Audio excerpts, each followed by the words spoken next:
Have you ever witnessed a human being returned like a defective product? Right there in the dusty train station of the American West.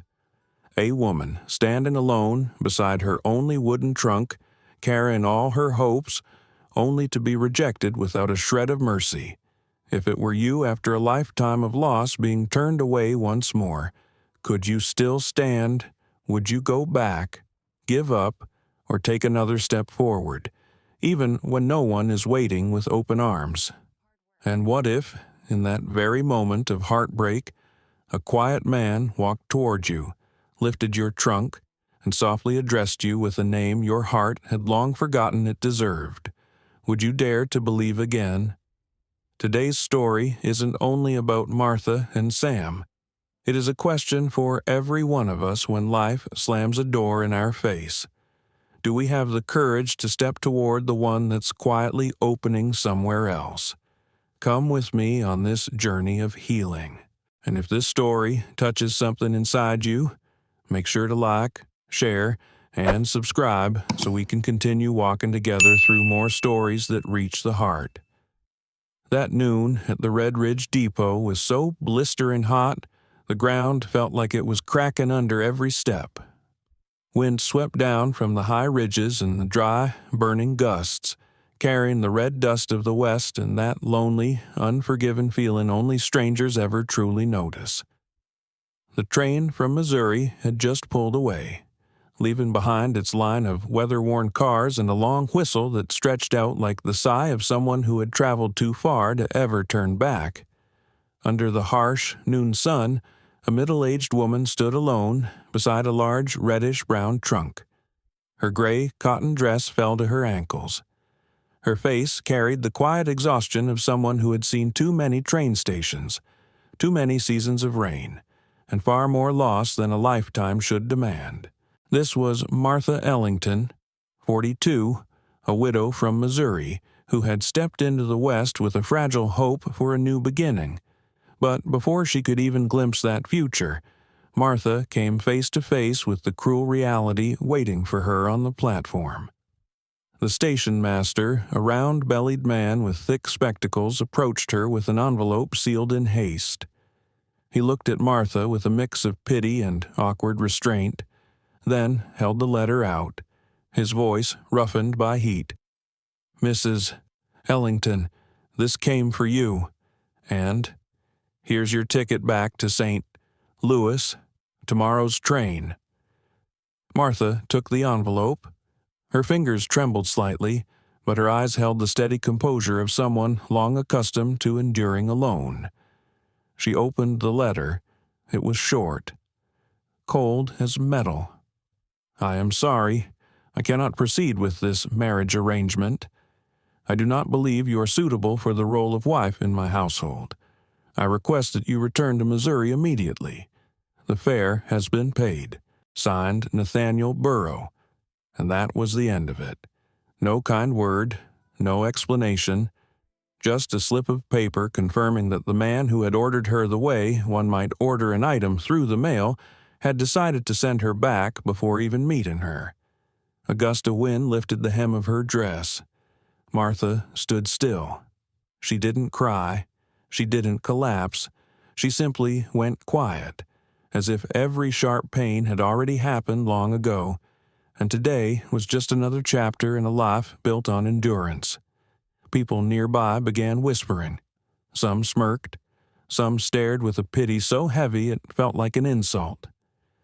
A young woman holding a child murmured to her friend, a mail-order bride, sent back the moment she arrived, "Lord, I'd die from shame." Martha heard every word, but she didn't respond. Her silence wasn't weakness. It was what remained when a heart had learned, again and again, how to stand alone without giving itself permission to fall apart. Her trunk weighed nearly 60 pounds heavier than anything she had ever carried. But the real weight wasn't in her luggage. It was in the knowledge that she had just been pushed out of a life she'd never even gotten the chance to enter. Judged, rejected, returned like something that didn't fit the specifications. A man in a checkered shirt standing nearby let out a long whistle, loudly enough for everyone to hear. Guess Mr. Burroughs saw her real picture and changed his mind. The cluster of men around him burst out laughing. Martha remained silent, but her eyes tightened not in anger, but in the creeping, invisible fear slipping into her chest. Fear of going back to Missouri empty-handed. Fear of becoming a burden to her already struggling younger sister. Fear of returning to that old house where every object still held the shadow of the husband she'd buried. She knew she couldn't go back, not because of pride, because her heart wouldn't survive it. The station master shifted beside her and spoke softly. "Ma'am, would you like me to switch your ticket to tomorrow morning's early train?" Martha drew in a long breath. It was dry and scorching, like it carried no moisture at all. She shook her head. I don't know yet." It was the truth. At that moment, Martha Ellington had no sense of any road left open to her. She stood alone in the vast station yard, sunlight filtering through the frayed brim of her straw hat, casting a long shadow on the sun-baked ground. Anyone who looked at her in that moment could see the loneliness closing in on a woman who had traveled too far to turn back. A sudden gust swept through the depot, kicking up red dust that blurred the horizon. Martha closed her eyes for a beat. When she opened them again, the world was still as harsh as before. But now there was a man standing farther off, in the shade of the depot's overhang, a tall man in a faded denim shirt. His cowboy hat pulled low over a sun-darkened face. His leather boots bore small cracks. He leaned against a wooden pillar, saying nothing, but his gaze had followed the scene from the very beginning. He stood there quiet, steady, like he belonged to the land itself, not whispering, not judging, only watching, as though weighing something more important than gossip. This was Samuel Calder, though Martha did not yet know his name. Sam watched the woman standing alone beside her trunk with a look no one else carried, the look of someone who knew loss too well, who knew the silence that life sometimes demands, someone who understood that loneliness has its own kind of weight. Another windstorm of red dust swept across. Martha turned her face away, and when she looked back, Sam had pushed off from the pillar and begun walking toward her. His steps were measured, deliberate, like each one had been considered before he took it. Not rushed, not imposing, but sure. As though he was walking toward something he didn't yet realize he had been drawn into. As he approached, Martha felt a ripple, part unease, part something she dared not name, but she stood tall, her hand resting on the heavy trunk. She didn't know what he wanted, but her instincts told her this man was not like the others. His face came into full view beneath the sun, sharp, calm. Yet in those deep dark brown eyes was something unexpected, not coldness, not pity, but a quiet, steady awareness that made a person straighten their spine. Sam reached her and stopped a few steps away. No greeting, no small talk, just a direct, steady look into her eyes. His gaze said, "I see you, truly see you." And in that instant, fate shifted. Martha stood still on the station platform, her hands resting lightly on the heavy trunk as if she were touching her own fate. The hot wind whipped across her face, carrying a veil of red dust that clung to the frayed hem of her gray dress. She drew in a deep breath, trying to steady herself beneath the weight of all the eyes watching her. But when the man approached, every whisper around them seemed to vanish. Not because he caused a stir, because his presence carried a gravity that made people instinctively step back, just to see him more clearly. Samuel Calder stopped a few paces away. His eyes met hers, not greedy the way curious townsfolk stared, but calm, deep, and warmer than any wind the West had ever offered. He reached down and placed his hand on the handle of her trunk. The motion was slow, almost like he was asking in silence, "May I help?" But before Martha could react, he lifted the trunk onto his shoulder effortlessly, impossibly light for something that weighed nearly 60 pounds. The entire platform froze. Samuel didn't look at anyone. He simply turned to Martha and said, in a low, steady voice filled with unpretentious kindness, "Ma'am, your husband's been waiting. Let's get you home." A sentence Martha would remember for the rest of her life. Everyone around them went silent. No one in Red Ridge had ever known Martha to be anyone's wife, and no one had seen Sam with a woman for years. Rumors in Red Ridge town traveled faster than desert winds, and a single sentence like that was enough to stop the whole town in its tracks. Martha's eyes widened. She felt her heart miss a beat. I think you have the wrong person." Her voice trembled not from fear, but from the shock that hit too quickly. Sam tilted his head slightly toward her, speaking low enough for only her to hear, "I know you're not my wife." Then he added, with a sincerity so steady Martha had to hold her breath, "I said it, to protect your dignity. This whole platform's watching. I just want to get you out of here without anyone hurting you more." Martha froze, not from the words themselves, but from the gentleness in the way he said them. The gentleness of someone who knew how to set a wound down without widening it. She lowered her gaze, her fingers tightening around the ribbon of her hat. Thank you." It was all she could manage, soft enough that only Sam could hear. Sam nodded once, as if he expected nothing more. Then he walked toward the wagon parked beneath the shade of a spindly mesquite tree. Martha followed, feeling the town stares on her back, but for some reason, they didn't crush her the way they had moments before. When Sam set the trunk onto the bed of the wagon, he turned to her. "You want me to take you to the boarding house in town?" he asked. "Or, if you'd rather someplace quieter, High Desert Ranch has room. Your choice." He said each word plainly, no pressure, no tone of someone offering charity, just a simple proposition, yet it opened before Martha two completely different futures. The boarding house meant scrutiny, gossip that would cling to her every move, and the suffocating weight of a town that already knew her story. But the ranch meant trusting a man she'd known for less than 10 minutes. A man she knew nothing about except for his steady gaze and the sentence that had silenced an entire train station. Martha breathed deeply. She had traveled too far to turn back. And sometimes, silence was the only way to listen to one's own heart. "I choose the ranch." Her voice was still soft, but steadier than before. Sam didn't smile, but his eyes softened. "Then climb on, Martha Ellington." She hesitated. "You know my name," Sam replied. "I heard the station master say it, and I figure calling someone by their name is a kind of respect." Such a simple statement, but it made Martha look away, hiding the sudden burn behind her eyes. She stepped onto the wagon. Sam offered his hand, but didn't touch her.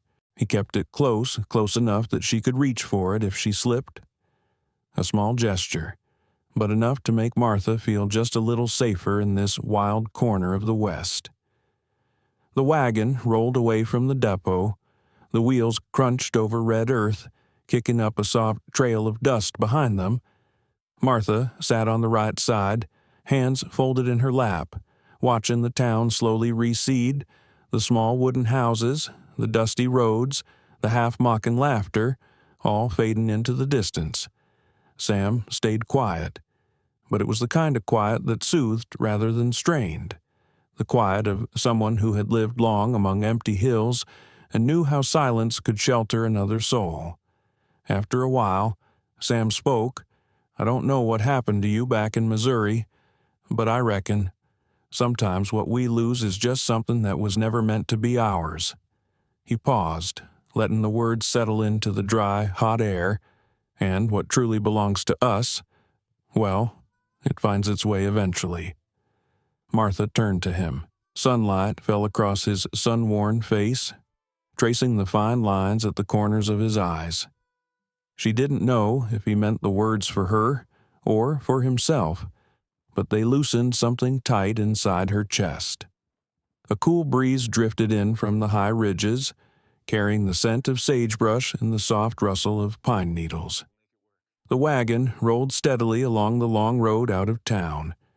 For the first time in months, Martha didn't feel like something discarded. She felt like someone being carried somewhere by a kind hand.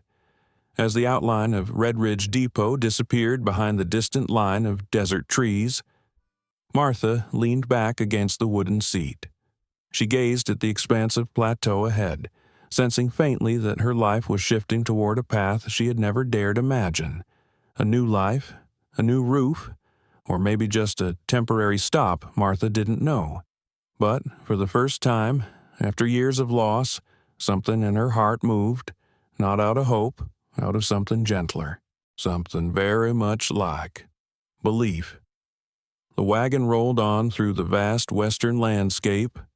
Sam held the reins, eyes fixed on the horizon ahead, and Martha, sitting beside him, realized that silence no longer frightened her the way it once had, and that was the beginning of everything that would follow. Sometimes rebirth begins as simply as a cowboy lifting your trunk and calling you a name you never thought would be spoken for you again. Wife. The road leading out of Red Ridge town wound along the hardened base of the hills, slipping between sun-scorched grass patches and the bare desert junipers that stood like silent witnesses to centuries of western wind. Martha sat beside Sam on the old wooden wagon, clutching her small handbag tightly against her chest. Her heavy trunk rested in the back still, solid, as if carrying all the years she had yet to set down. The evening wind swept across her, loosening a few strands of hair from the bun at the nape of her neck. From where she sat, Martha could see Sam's cowboy hat tremble slightly every time the wagon dipped into a rut. He didn't look back to make conversation, nor did he try to break the silence. But this silence wasn't like the hollow quiet that had followed her through 4 years of widowhood. Here, silence felt like the breath of the land itself, slow, grounded, and wide open. After a long while, Sam finally spoke.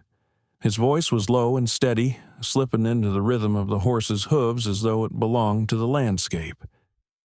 "You ever been out west before, Martha?" She shook her head. "Never. I only know it from a few letters and paintings." Sam nodded, his eyes fixed ahead. Letters and paintings usually leave out the most important part. What part is that Martha asked? That the West ain't gentle. It makes you learn to endure. Then maybe it gives you something in return. Martha fell quiet. She understood more than the words alone said. She'd lived long enough to know that every place on earth has its price, even the places people ran to when they needed to begin again. The wagon traveled several more miles. As the sun dipped behind the ridges, Sam tugged the reins gently, slowing the horses. "Red Ridge town's got a boarding house," he said. "Modest rooms, plenty of gossip. You could stay there a few weeks if needed." There was no pressure in his voice, only the plain truth of a man who wanted to lay out the landscape before someone had to face it. Martha nodded slightly, but her eyes stayed on the horizon. "I suppose, if I stay there, people will talk."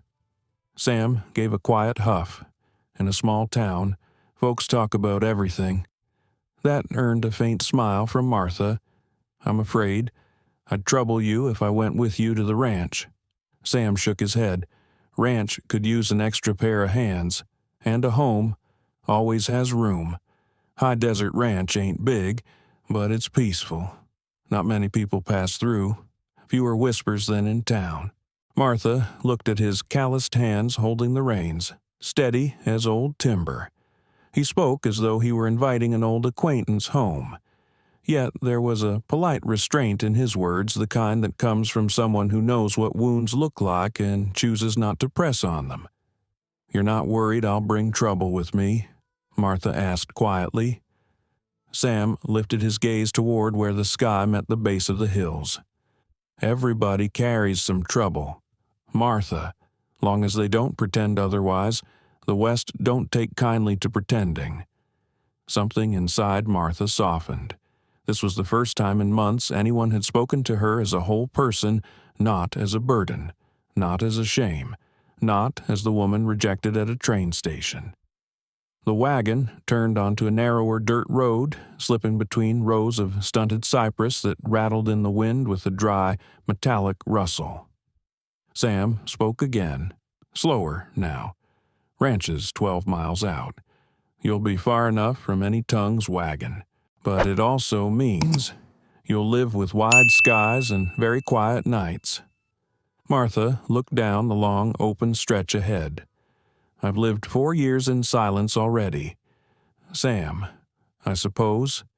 It doesn't frighten me anymore." Sam turned his head not to judge, but simply to see the woman who had just spoken something few dared to admit aloud. "Silence ain't scary," he murmured. "What's scary is living in it so long nobody hears you anymore." Martha lowered her gaze, fingers tightening around her cloth bag.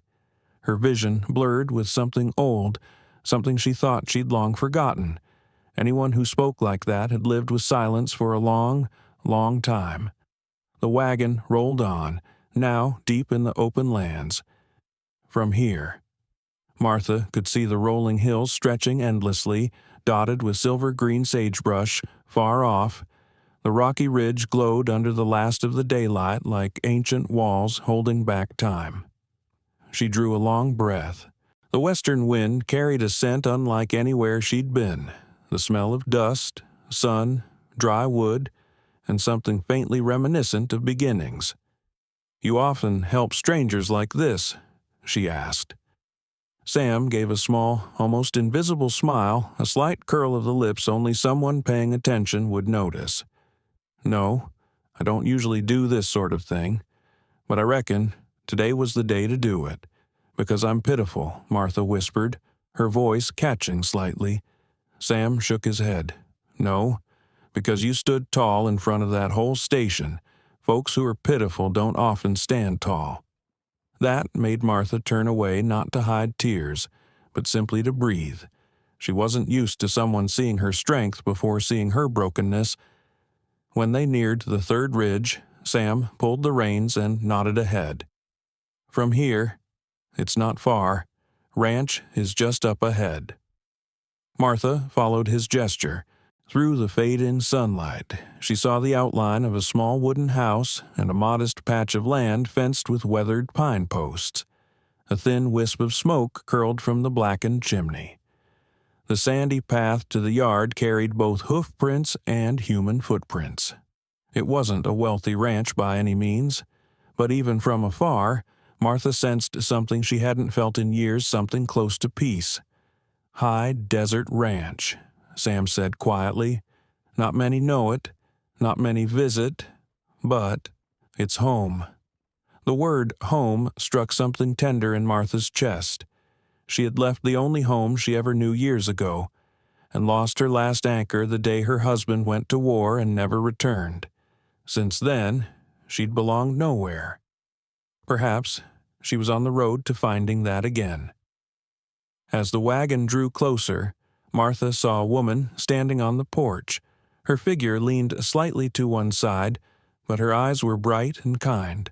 A thin shawl hung over her shoulders, her hand resting on the doorframe as though she had been waiting for them. Sam's voice warmed in a way Martha had not yet heard. "That's my sister, Elizabeth Calder." Martha tightened her grip on her bag. She didn't know what she would be in this house, a guest, a helper, or just a passing stranger. But when the wagon stopped, Sam turned to her and said in his steady, warm voice, "Martha, welcome to High Desert Ranch." And with those simple words, She knew her life had just turned down a path entirely different from the one she'd expected. Sometimes, everything begins with one small decision to step forward instead of turning back. That is when rebirth begins. Soft, but real. Martha stepped down from the wagon just as the wheels stopped rolling over the gravelly ground. She could feel the fatigue from the long journey in every limb, yet there was also a strange, gentle feeling creeping in as if the air around the ranch carried something that knew how to soothe a person who'd just had too many disappointments. From the front porch, Elizabeth Calder came toward her, walking slowly but with the steady assurance of a woman who knew how to face life, even with a slight limp. Liz's face was round and kind, her pale blue eyes bright and warm, like firelight in a winter hearth. She held out her hand before Martha could say anything.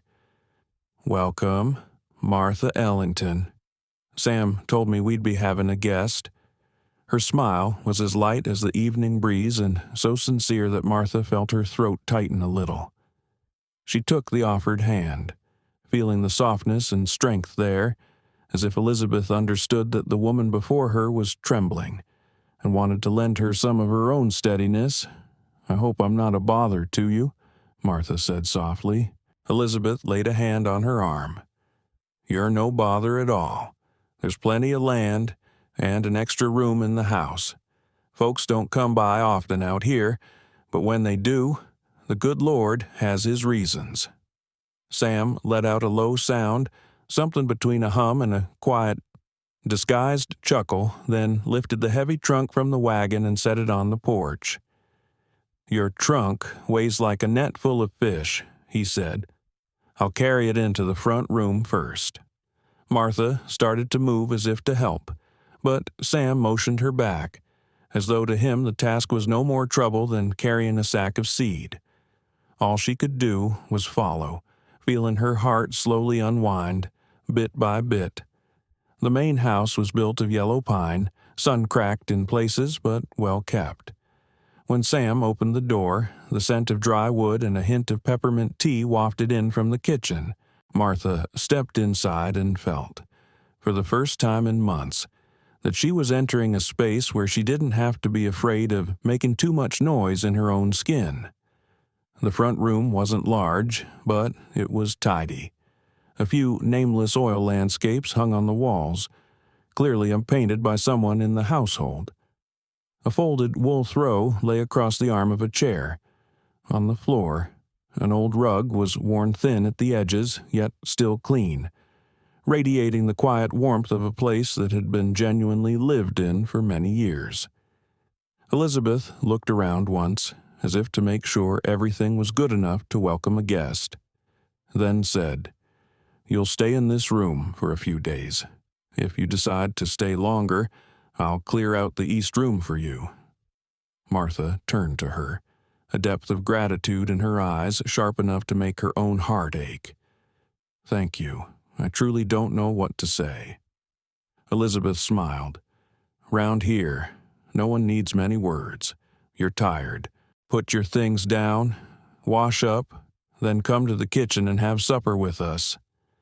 Dark comes quick out here." When Liz left the room, Martha stood still for a moment. She rested her hand on the trunk, fingers sliding over the dry leather straps. All her clothes, keepsakes, her husband's letters, and whatever remained of her life were inside that box. She traced it with her fingertips as though she were touching old memories. A long breath escaped her lips, not a sigh of sorrow, but of release. For the first time in months, she wasn't standing in a place trying to push her out. Supper was served in the small kitchen, lit by the warm glow of an oil lamp. Elizabeth laid out a pot of lightly spiced beef stew, toasted bread, and a plate of mashed potatoes. It was a simple meal, but the aroma filled the room so completely that Martha felt warmth seep all the way into her bones. Sam sat across from her, hat off and turned face down toward the wall. Liz took the seat at the end of the table, her hands entwined out of habit. Martha, feeling slightly out of place as the newcomer hesitated, but Elizabeth smiled and said, "Don't you worry. On this ranch, if you're hungry, you eat. If you're tired, you rest. Everything else, we figure out later." Martha bowed her head slightly. "I'm grateful for that." Sam handed her a spoon. "Go on and try it. My sister's been making this stew 30 years. Nobody in the county cooks it better." Martha's lips curved in a faint smile. "Then I'll eat slow so I can remember the taste." Sam looked at her for a second, as if weighing whether to say something more, then fell silent again. She'd noticed that about him since the moment they met, he always spoke less than he seemed to think. Maybe it was the habit of a man who'd spent more years with grasslands and horses than with people, but she found it surprisingly comforting, as if he understood the importance of giving others space, and in that space, she could finally breathe. During the meal, Elizabeth asked a few simple questions. She didn't prod into the story of the rejection at the train station, didn't force Martha to unravel her pain at the table. She asked ordinary things, the sort of questions a person asks when they want to know who you are, not what town gossip has said about you. "Did you like gardening back in Missouri?" "Martha, I had a small garden by the porch," Martha replied. "I liked growing rosemary and a few rows of carrots." Elizabeth nodded thoughtfully. "That's good. We've been short on garden help since I hurt my leg last spring. If you'd like, I can show you around the ranch tomorrow." Martha looked up, a hint of light in her eyes. "I'd like that very much. Having some work, it would help me feel settled." Sam cut in, his voice low and even. "You don't need to rush. Tomorrow you ought to rest up first." Martha turned to him. There was no judgment in his eyes, only a simple sincerity that warmed her chest in a way she couldn't quite name. "I'll rest a little," she said. "Thank you, Sam." Liz glanced between the two of them and smiled softly, but didn't comment. The way she observed didn't make Martha uncomfortable. Instead, it made her feel seen and welcomed. When the meal was over, Sam stood, poured warm water into a small tin cup, and set it in front of Martha. "Drink some. It'll help you sleep."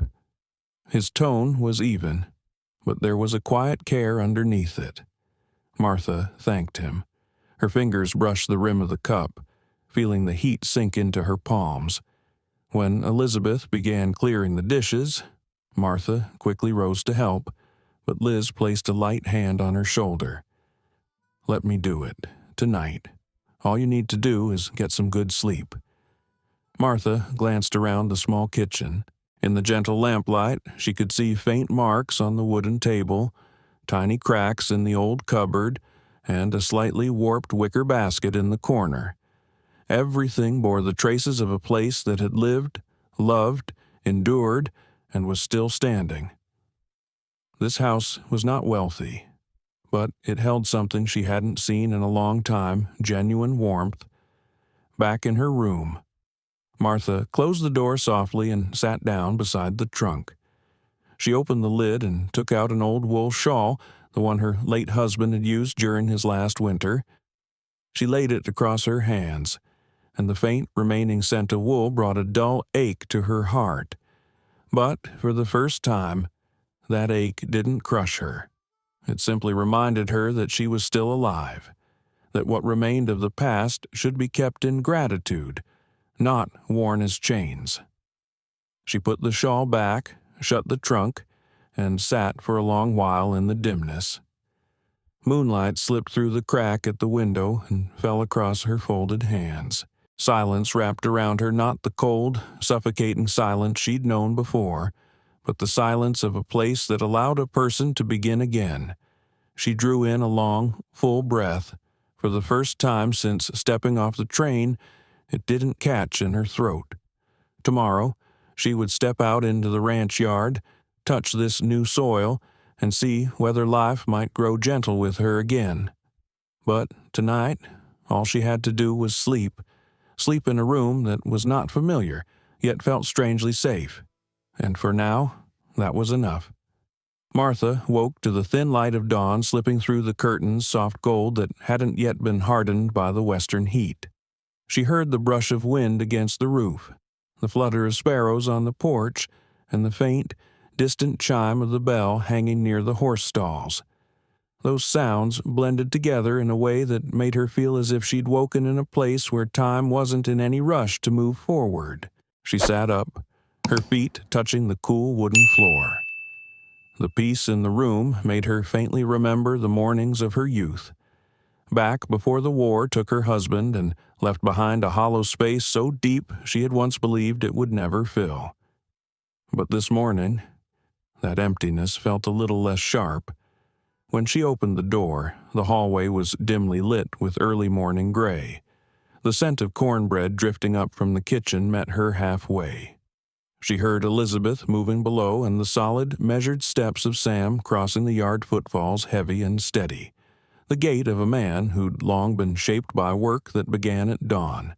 Down in the kitchen, Elizabeth stood before the stove, her silver hair tied neatly at the back. She turned and greeted Martha with a gentle smile. "You're up early. I thought you'd sleep through half the morning," Martha answered in a voice still husky from sleep. "I'm used to waking early, and the air here doesn't seem to let a person stay in bed too long." Elizabeth chuckled softly. "That's true enough. This land asks people to stand up, not lie around. Sit down. I'll pour you some hot coffee." Martha settled at the wooden table by the window. From there, she could see part of the ranch yard, Sam leading a brown horse toward the pasture. The morning sun stretched a long shadow behind him, his cowboy hat tipping just so as he adjusted the reins. In that brief moment, Martha understood something deeply simple. He belonged to this land the way pines belong to the ridge. Elizabeth placed a cup of coffee before her. The warmth seeped into Martha's palms, drawing a long breath from her chest. Liz took the seat across from her, eyes soft. "Did you sleep well your first night here?" Martha nodded. "I slept deeply, maybe because I felt safe." Elizabeth folded her hands lightly. "There are places that make you feel that way, not because they're pretty or grand, but because they're real. High Desert Ranch is one of those places." Martha looked back out the window. The brown horse lifted its head as Sam set the saddle. He gave it a firm, affectionate pat, an unspoken language between a man and an animal he cared for as carefully as he would care for a fragile heart. Martha felt something loosen inside her. She'd spent 6 months traveling through towns where no one bothered to look her way. Yet yesterday, just one moment on a dusty platform, Sam had seen her in a way she barely understood herself. "When can I start helping around the house?" she asked. Elizabeth smiled. "In a hurry? Are you? This isn't a place that hires hands. I just don't want to stay here without doing anything. I need to feel useful." Elizabeth nodded, as if she'd expected that answer. "Then we'll start with the garden this afternoon. The rows need tending, but first, eat some cornbread. Everything else can wait until after breakfast." The front door opened. Sam stepped in, brushing dust from his shirt. He nodded toward Martha, then said to his sister, "Horses are out in the east field. I'll check the fence later today." Elizabeth pushed the plate of cornbread toward him. "Eat something. Martha's been up early." Sam pulled out a chair, heard the door creak, figured someone was awake. "Did you sleep all right, Martha?" He didn't ask it with formality, nor with overfamiliarity, just the right cadence enough to make a person feel human again. "Not like a burden," Martha answered quietly. "Better than any night I've had in months." Sam said nothing more, but a flicker passed through his eyes, something like understanding, or perhaps a memory. Martha caught it, then looked away, afraid gratitude might spill out of her more boldly than she intended. Breakfast passed in the soft crackle of wood and the whisper of wind slipping through the window frame. When Martha washed the dishes, Elizabeth stood by the window, gazing out at the backyard. "Would you like to walk around the ranch before the heat sets in?" Martha nodded. She grabbed a light shawl and followed Liz onto the porch. Morning light dusted the sagebrush with a silvery sheen, as if the earth had been sprinkled with fine glitter. The air held a crisp coolness, just a small and fleeting mercy before the western sun took its throne overhead. The ranch was larger than Martha expected. In the distance, she heard the low calls of cattle from the livestock pens. A few hens wandered near the tool shed, scratching the dirt for breakfast. Elizabeth pointed toward a fenced patch of soil. "That's the garden. You can tend whichever corner suits you. I keep the herbs by the porch." Martha stepped closer to one of the beds. She knelt, touched the soil, let it shift beneath her fingertips. It was drier and harder than Missouri soil, less forgiving, but there was something honest in its toughness, a reflection of the people who lived here. She felt, oddly, that she could grow something in it, even if only for a while. As they continued walking, Elizabeth shared pieces of the ranch's history. The Calder family had been here 3 generations. Sam took over after their parents passed, and Elizabeth moved in after her injured leg made it difficult to live alone. No one mentioned a wife or children, and Martha didn't ask. Some stories, she sensed, needed silence more than curiosity. When they returned to the porch, Martha noticed Sam repairing a bridle strap. His broad frame bent slightly as he worked, the early sun outlining his shape like a figure carved out of old earth. She stepped closer. "Sam, thank you for yesterday. Without you, I don't know what I would have done." He didn't look up at once, just paused his hands. "Think nothing of it, Martha. I just did what felt right, but you saved my dignity." This time, Sam lifted his gaze. His eyes met hers with a calm that felt almost like a hand laid gently on her shoulder. "Martha, your dignity isn't something that can be taken so easily. People can talk, stare, assume whatever they want, but real dignity is right here." He placed a hand over his chest, then continued slowly, as though he wanted to be sure she heard each word over the wind. "It's in the way you stood straight at that station, when the weight of everything could have brought you down. You didn't need me or anyone to save you. You just needed a place to breathe." Martha felt her breath catch. They stood facing each other in the quiet, the wind tugging at her loose strands of hair, the faint clinking of horse tack sounding somewhere far off. For a moment, she sensed something fragile yet steady forming in the space between them. Not love, but respect, recognition, the silent understanding of 2 people who'd known too much loss to speak loudly about it. The greatest shifts in life often begin in moments exactly like that, quiet, unannounced. As Martha turned to go back inside, she heard Sam's voice behind her, not loud, but carried perfectly by the breeze. "From today on, think of this ranch as a resting place. When you're ready to leave, I'll take you wherever you want to go." Martha paused and looked back at him, her eyes deepening. "I don't know when I'll be leaving." "Sam," he nodded. "No hurry. Time out here has its own way of working." As sunlight stretched across the ranch yard, Martha Ellington stood on the porch, her hand resting lightly against a wooden post. Something inside her shifted like a spring underground, beginning to move again, quietly but surely. For someone who had lost her refuge, perhaps all it took was a place to stand still and a handful of people to trust, for the heart to begin beating in a new rhythm. A new day was rising at the ranch, and with it, Martha's life was beginning to turn in ways she had never dared imagine. That afternoon at High Desert Ranch stretched longer than Martha expected. Sunlight poured across the back lot, turning the sandy ground a warm, honey gold.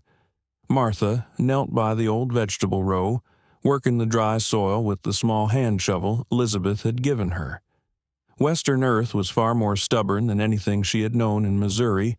It was tough, salty, sun-baked, until every stroke felt like a small battle. Elizabeth sat nearby in a wooden chair, her left leg stretched slightly as if easing a familiar ache. She watched Martha quietly, then said gently, "Don't dig too deep, Martha. This soil needs water for a few days before it'll even think about softening." Martha exhaled softly. "I'm not used to it yet, but doing this, it helps me forget some things." Elizabeth tilted her head, her eyes warmed with understanding. "You don't have to forget. You just have to let those things stop pressing on your chest." The words hit a place deep inside Martha, too deep for a reply. Her throat tightened, so she only nodded. Elizabeth didn't ask more. She seemed to know there were wounds that didn't need to be spoken aloud for someone to understand. A while later, Sam came from the direction of the horse stalls. He moved with his steady, unhurried gait, denim shirt darkened with sweat, hands dusty with sand. He looked like he belonged to the land itself, carrying a quiet weight that didn't ask to be noticed. He stopped beside the fence. "You two been tending the garden all afternoon." Elizabeth smiled. "Martha here is learning how to tame Western soil." Sam rested an arm on the fence, eyes shifting toward Martha. "This land doesn't go easy on anyone. It demands patience, but if someone shows patience with it, it'll give back plenty." Martha glanced up. Like people, Sam nodded once. Like people. He never spoke much, but when he did, it felt as though he dropped a piece of truth into the air, something that made a person pause and reconsider the world. Martha looked away and worked the soil again, but inside her, his words rippled softly, like a slow wave across still water. Maybe he hadn't meant the words for her specifically. Yet sometimes, the things said without intention were the exact things a person needed most. Sunset came, brushing the ridge with a soft, glowing orange. Sam walked to the well, drew up a bucket of water, and carried it to the garden. Drops splashed onto the dry ground with a sound so gentle it felt almost like a sigh. Martha watched him, watched the way he watered each row with careful attention. Not rushed, not wasteful, not lacking. A man like that. Hard to read, but easy to trust. When the sun dipped behind the hill, Elizabeth told Martha to come wash up for supper.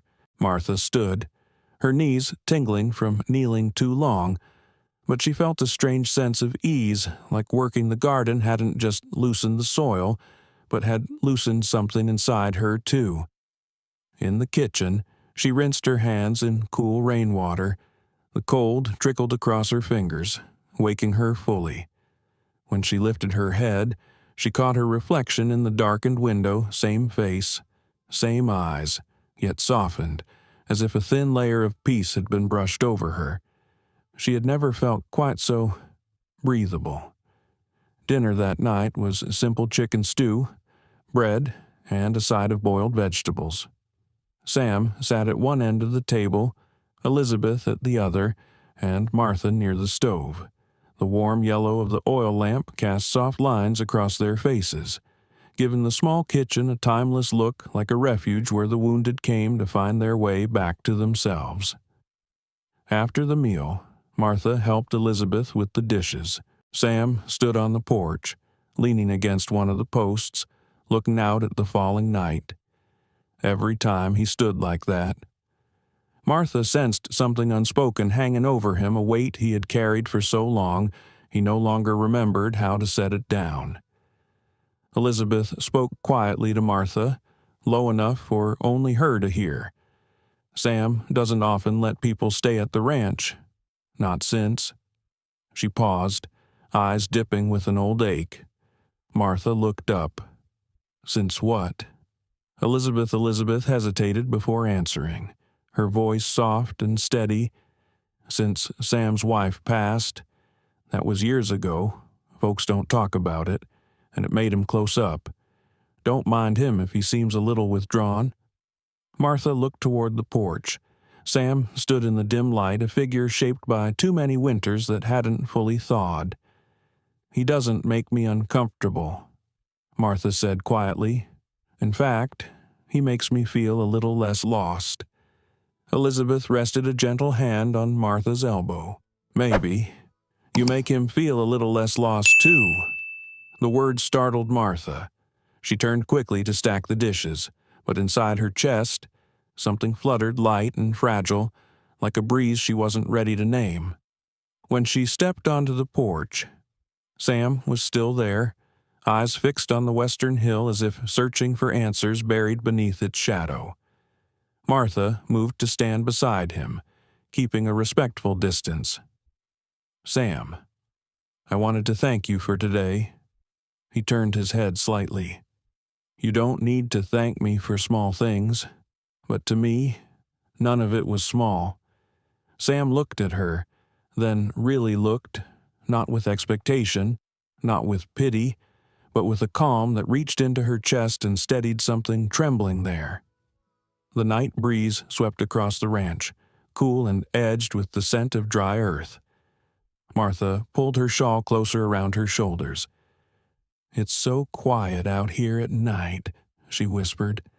Sam lifted his eyes to the dark sky. The nights in the west hold the things people can't say during the day.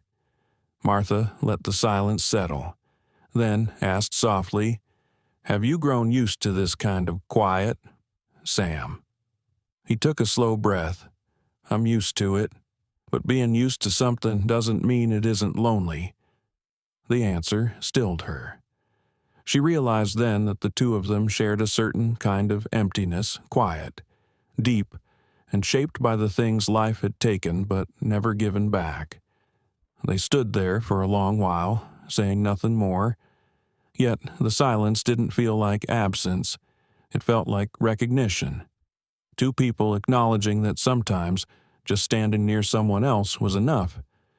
Later, in her bedroom, Martha sat at the edge of the bed and placed a hand over her chest. For years, she'd believed her heart had closed itself off, but tonight, it cracked open just a sliver, just enough for warmth to creep in, not love, but a sense that she was stepping toward a place where healing wasn't impossible, a place where her loneliness no longer stood alone. The next morning, the sky burned red like a band of fire stretched across the horizon. Martha stood by her window, watching the first light of day wake each corner of High Desert Ranch. The morning air still carried traces of the night's chill, giving the earth and grass that unmistakable western scent, wind, dust, and the beautiful loneliness of land that seemed to go on forever. Out on the front porch, she saw Sam tightening the saddle on the chestnut gelding. His movements were precise and strong, but full of the patience of a man who had done this work all his life. Elizabeth was on the steps, gathering sprigs of rosemary, her fingers careful as if she were touching something fragile. When Martha stepped out onto the porch, Sam looked up. His gaze softened for a moment before returning to its usual calm.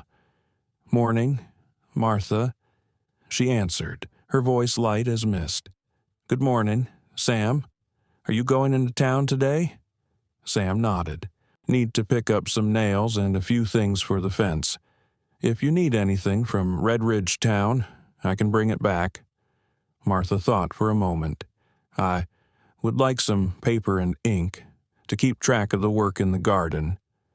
Sam's mouth curved slightly in a faint but genuine smile. I'll see if I can find something decent. He was just about to mount when Elizabeth called after him. Sam, stop by, Mrs. Winslow's store. Don't buy from Horst again. Man sells cheap goods at dear prices. Sam answered with a lazy nod. Then he turned back to Martha. I'll be back before afternoon. You can stay in the garden with my sister." She watched him ride away, his figure blending into the morning light as if he were just another part of the landscape. Only when he disappeared down the dusty road did she return to the back garden, where Elizabeth was pulling weeds. She had only been at the ranch 2 days, and yet Martha felt something unfamiliar inside her, as if the hollow in her chest wasn't so wide anymore, as if she'd found a different rhythm to breathe in. But life, which rarely stays as gentle as a morning like this, was already folding a new crease into her story. By the time the sun climbed past halfway, Martha straightened up and brushed the dirt from her hands. "Elizabeth, let me get you some water from the kitchen." Elizabeth smiled in thanks. Martha crossed the yard toward the back door, but as she neared the steps, she saw a figure standing by the wooden gate, tall, slightly stooped, in a gray shirt, hat in hand. A man from town. For a moment, Martha assumed he was there to see Sam, but when the man lifted his head, his eyes lingered on her far too long for it to be by chance. The first thing she felt was discomfort. "You're the bride who got sent back at the station, aren't you?" His voice carried a grating familiarity, the sound of a man who treated other people's misfortune like news to be passed around for entertainment. Martha straightened. "My name is Martha Ellington." The man's lips twisted. "Right. I heard Calder brought you out here to the ranch. Town's been talking." Martha's chest tightened, but her voice stayed level. "I don't believe that is any concern of yours." He took half a step closer. "Oh, but it is. I came to warn you. Sam Calder's a good man, but this town doesn't take kindly to things like this. Folks will say you're trying to trap him." It felt as though the air thickened around her. The pain at the depot, the sting of being sent back like unwanted goods, all of it flared up again under this stranger's words. She kept her tone even, though a thin crack ran beneath it. "You came all this way just to say that he shrugged. I don't care either way, but plenty of others do, and they don't like it when outsiders bring trouble."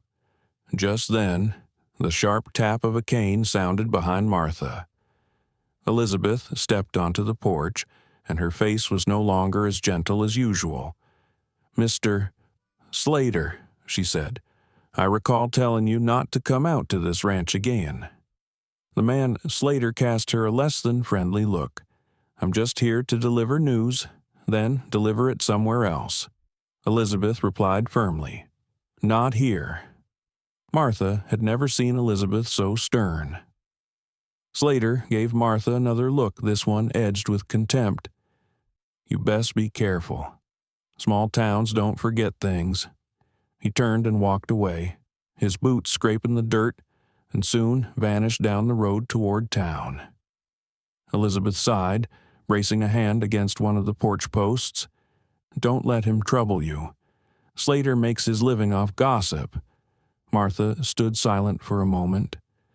"I suppose what happened at the depot has spread all over Red Ridge town. In a small place, everything spreads fast," Elizabeth answered gently. "But fast doesn't mean it's true." Martha lifted her gaze to her. "I don't want Sam to suffer for my sake." Elizabeth rested a hand on Martha's arm. "Sam doesn't care about that. He cares about the truth. And the truth is, he saw that you needed a place to stand. That's all." But inside Martha, Slater's words refused to fade so easily. They were like a small splinter lodged in her deepest fear that she would become a burden to someone else again. That afternoon, when Sam returned, Martha was still sitting on the porch steps. He dismounted, looking at her a little longer than usual. Perhaps he sensed something was wrong. "Anyone come by while I was gone?" he asked, setting his sack down. Martha looked at him, then at her hands. "A man named Slater. He said people in town are talking a lot about what happened to me." Sam straightened, his expression cooling slightly, like steel under sun. He had no business coming here. He said, "I might cause trouble for you."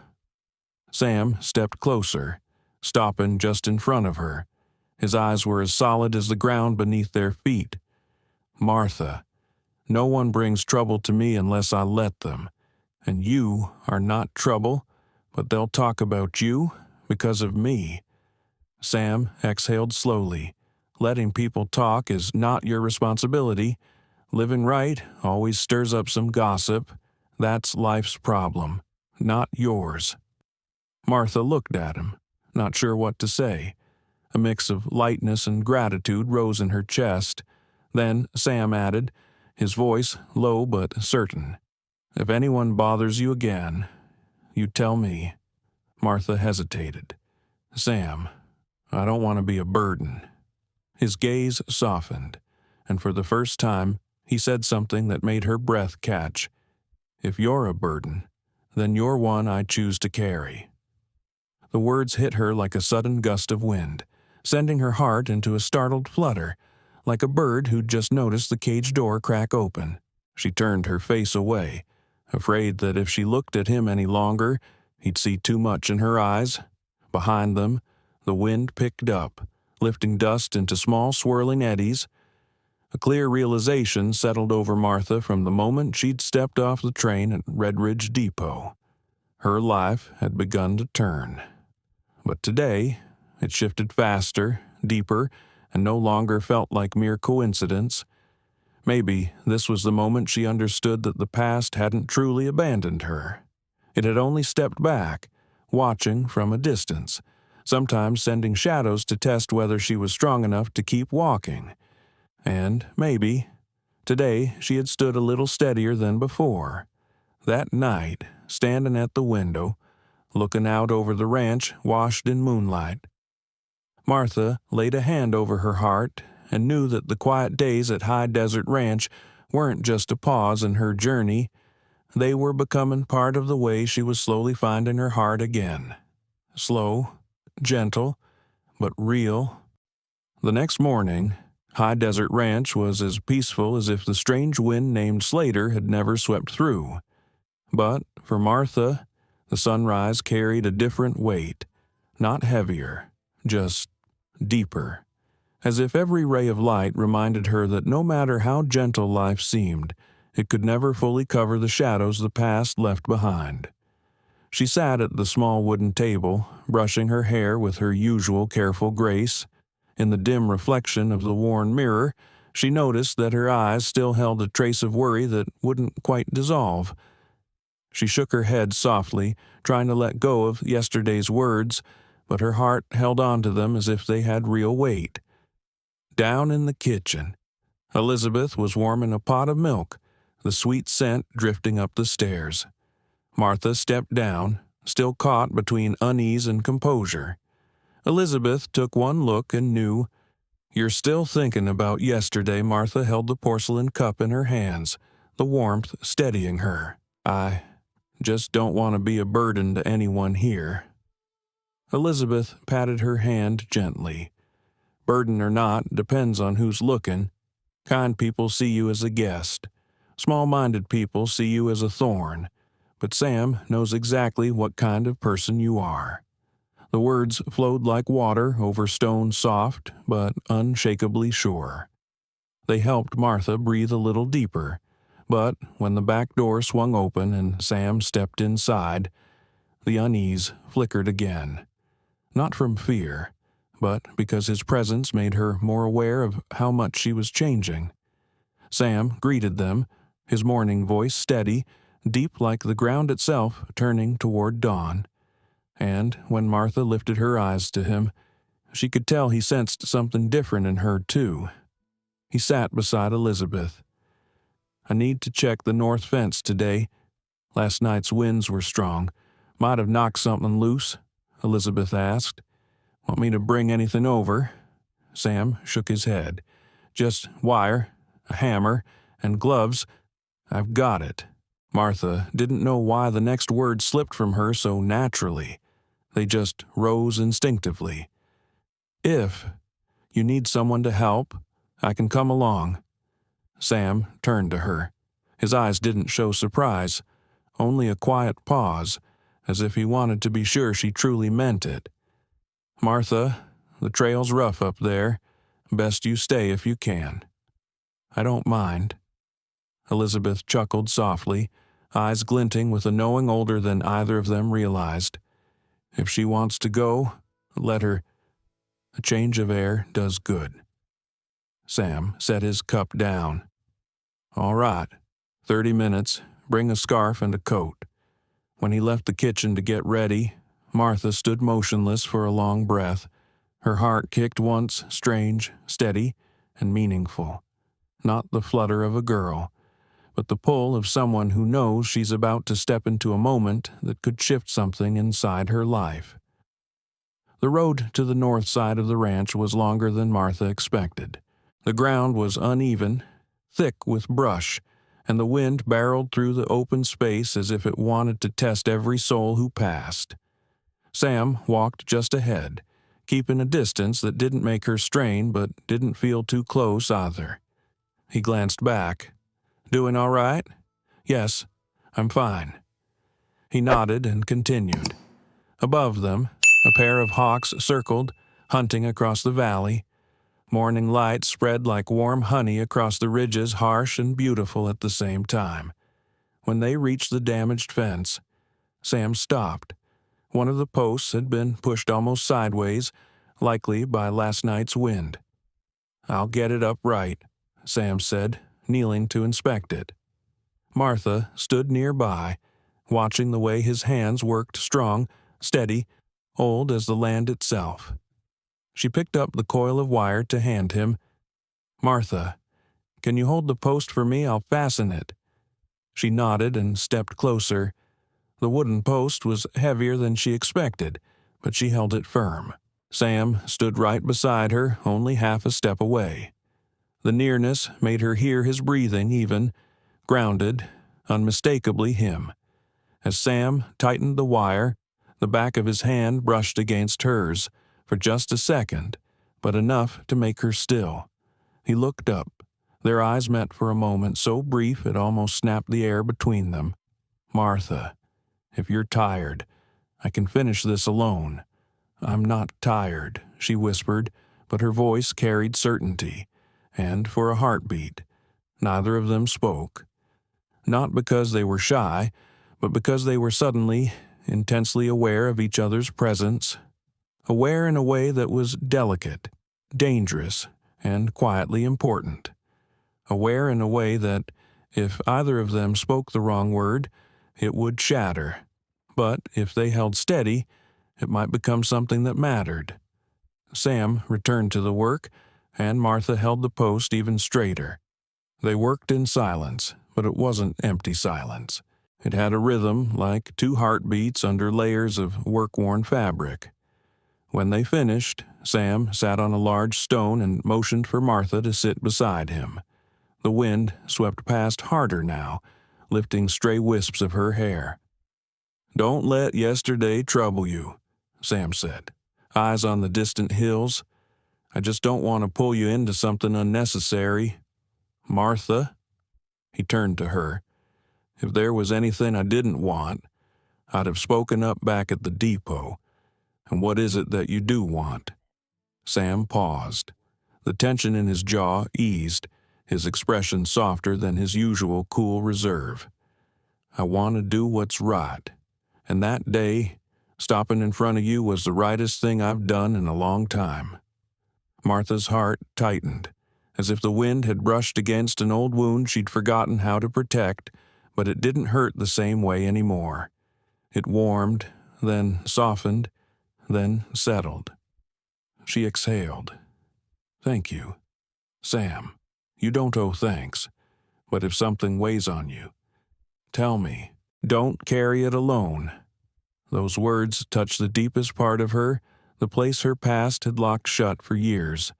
Her lips pressed together, and her eyes shimmered slightly without her understanding why. "I'm not used to sharing anything. I've lived a long time without anyone to tell." Sam nodded once. "I know the feeling." He looked back toward the open land, the quiet stretching wide around them. I live that way, too. That sentence hushed everything. Even the wind seemed to lower its voice. Neither spoke for a while after that, but the silence wasn't the kind that keeps people apart. It was the kind that pulls two lives just a little closer, without either of them having to say it out loud. By the time they returned to the ranch, Elizabeth was on the porch watching from afar. She wore a small, gentle smile, the smile of someone who saw something sprouting long before the two people living it ever realized. The afternoon passed in quiet work, but inside Martha, nothing was the same. Something had shifted, small, subtle, but undeniably real. It wasn't love, not yet, but it was a step closer to a kind of healing they both needed. And it began with standing side by side at a crooked fence post. Something simple, but life often changes from something exactly that simple. Evening stretched long over High Desert Ranch, falling slowly like the sun itself didn't want to leave yet, curious to witness two strangers who were somehow growing closer on a patch of lonely land. Martha washed her hands at the basin behind the house, the cold water burning her fingers just enough to bring her mind into sharp focus. In the ripple and reflection, she caught her own gaze and realized something had changed there. Not joy, not hope, but life, returning, just a little. Wind rolled across the yard, carrying the dry scent of grass and dust. Martha pulled her shawl tighter and stepped toward the porch, where Elizabeth was laying out the dinner plates.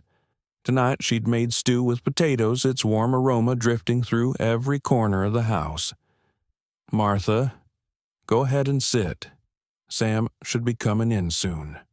Martha smiled softly and helped polish a few spoons. But as she walked through the kitchen doorway, her eyes drifted almost instinctively toward the yard.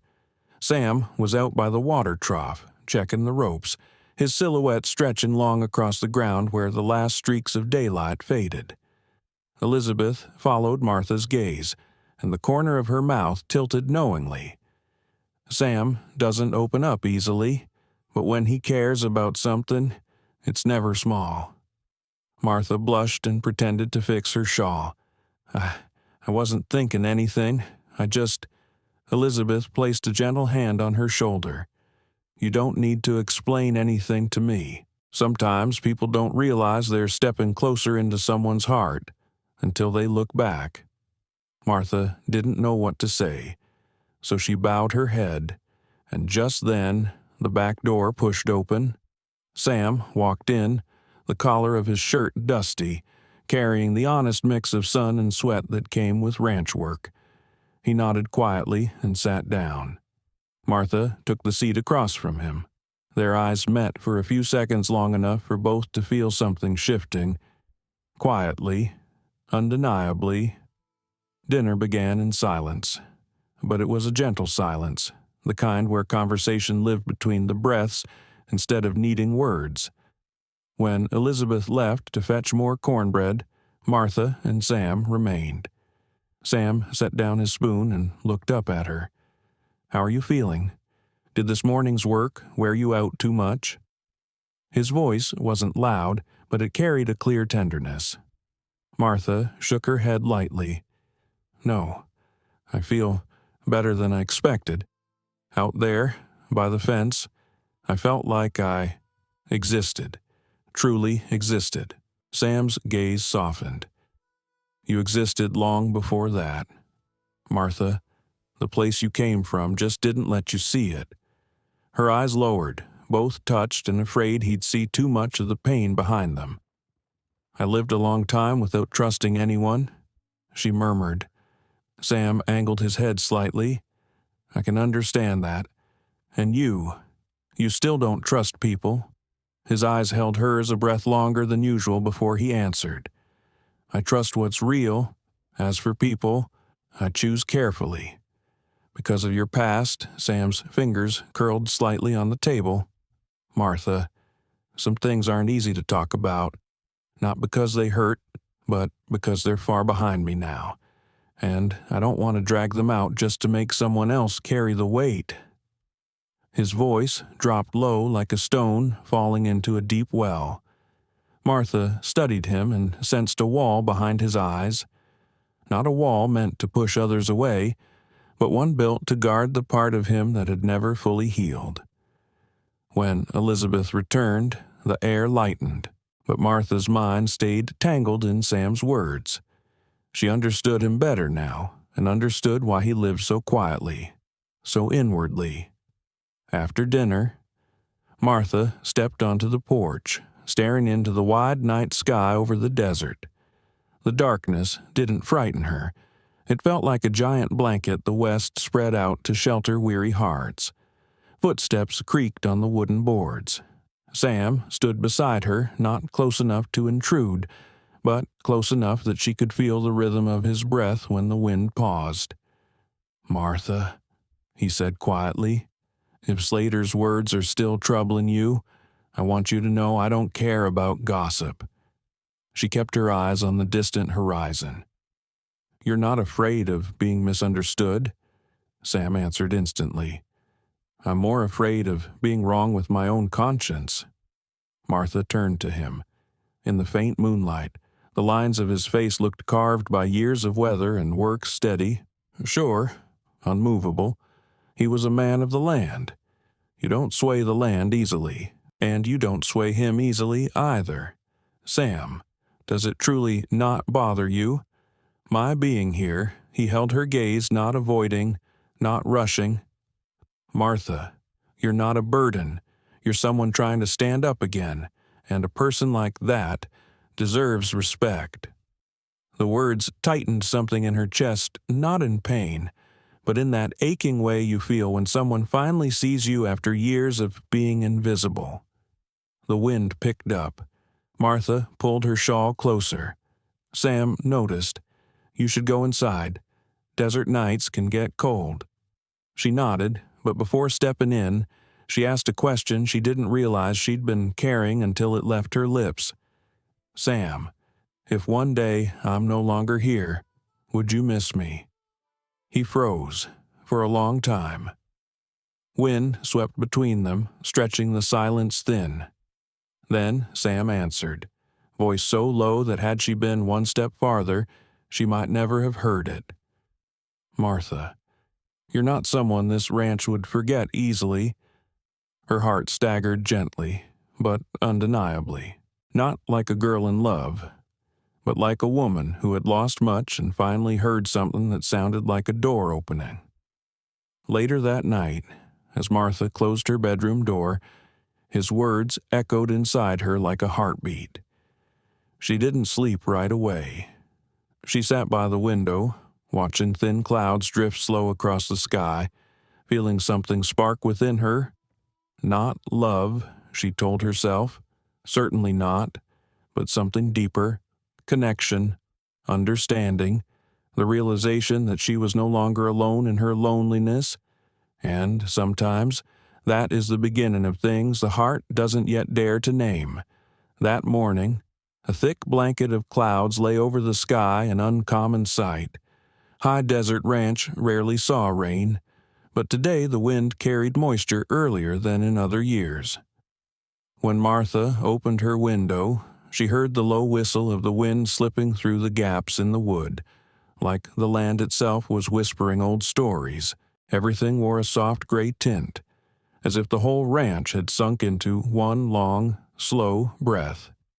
In the kitchen below, Elizabeth was slicing bread, while Sam stood near the doorway, checking the seams of his heavy leather coat. When Martha came downstairs, both of them looked up. "Sleep all right?" Sam asked. She nodded. "I slept well. And you, Sam," lifted one shoulder. "I'm used to losing sleep on windy nights." Martha glanced out toward the yard. Gusts kicked dust into small swirls, the signs of a coming rain.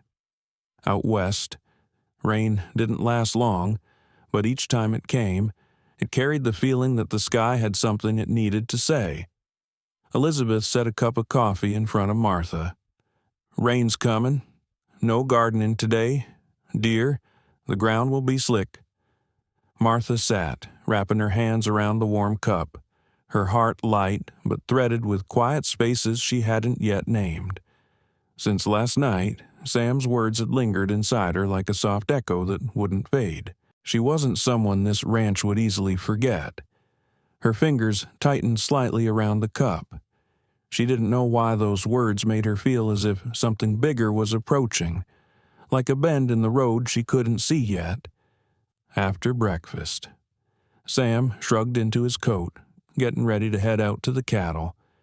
"Martha, stay in when the rain comes down hard," he said. "The eastern path gets slick. I don't want anyone taking a fall." His tone wasn't controlling, it was concern, plain and steady, that surprised her more than she cared to admit. "You have my word," she replied. "I won't go far." Sam only nodded. He never said much, but whenever he left the house, his gaze always lingered on her face for a heartbeat, as if checking she was still all right. And, as always, he only turned away once he reached the porch. Elizabeth watched the exchange with the eyes of someone who'd seen a lifetime of people trying to hide their hearts. "Sam cares more about you than you think," she said quietly. Martha lowered her gaze, fingers tracing a fold of fabric. "We've only known each other a few days." Elizabeth smiled.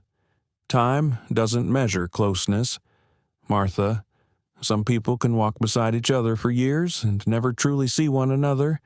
Others only need a moment." Martha said nothing. On the roof, the first drops of rain began to fall. Western rain always landed with a sharper patter, as if it had to fight its way down to the ground. She stood near the window and looked toward the distant prairie. Rain hit the dry earth and rose back as a faint white mist. The scene was strangely beautiful and strangely sad. "Liz poured more tea. If you'd like, you can help me straighten up some books in the front room. With rain like this, we won't be going outside." Martha gave a small smile. "I'd be glad to." They settled in the front room, surrounded by the scent of old wood and rain-soaked earth. Martha sorted through a small stack of books, mostly farming manuals and a few worn Western tales. When she tugged open the lowest cupboard drawer, a small wooden box slipped out and fell to the floor. Elizabeth frowned. "Oh, that old thing. Sam brought it home years ago. I don't even remember what's inside." Martha picked it up. The box was worn, its edges scuffed, but the latch still held tight. On the lid, a single carved initial had faded with time. "A. Is it Sam's?" Martha asked. Elizabeth glanced at it and stayed quiet for a moment before answering. "Most likely, it belonged to his wife." The room went so still, Martha could hear the rain fall in clear, separate streaks outside. She held the box, feeling the heaviness of it. She didn't open it. She set it gently on the table instead. "We shouldn't tamper with the pieces of his past," Elizabeth said softly. "If Sam wants to share, he'll do it in his own time." Martha understood, all too well. She had plenty of memories of her own she wouldn't let anyone touch. As she stood, a sudden knock sounded at the front door. Both women looked at each other. Visitors in weather like this were rare. Martha opened the door. A man stood there, cloak soaked through, face drawn with fatigue but eyes sharp. He carried two things, a small leather pouch and a sealed letter. "Sorry to trouble you," he said. "I'm looking for Sam Calder. It's urgent." Elizabeth stepped in behind Martha, her expression guarded. "Sam's out at the cattle barn. Come inside and get out of the rain. At least." The man shook his head. "I need to put this in his hand, and I'll wait for him out on the porch." There was an edge of restlessness in his voice he couldn't quite hide.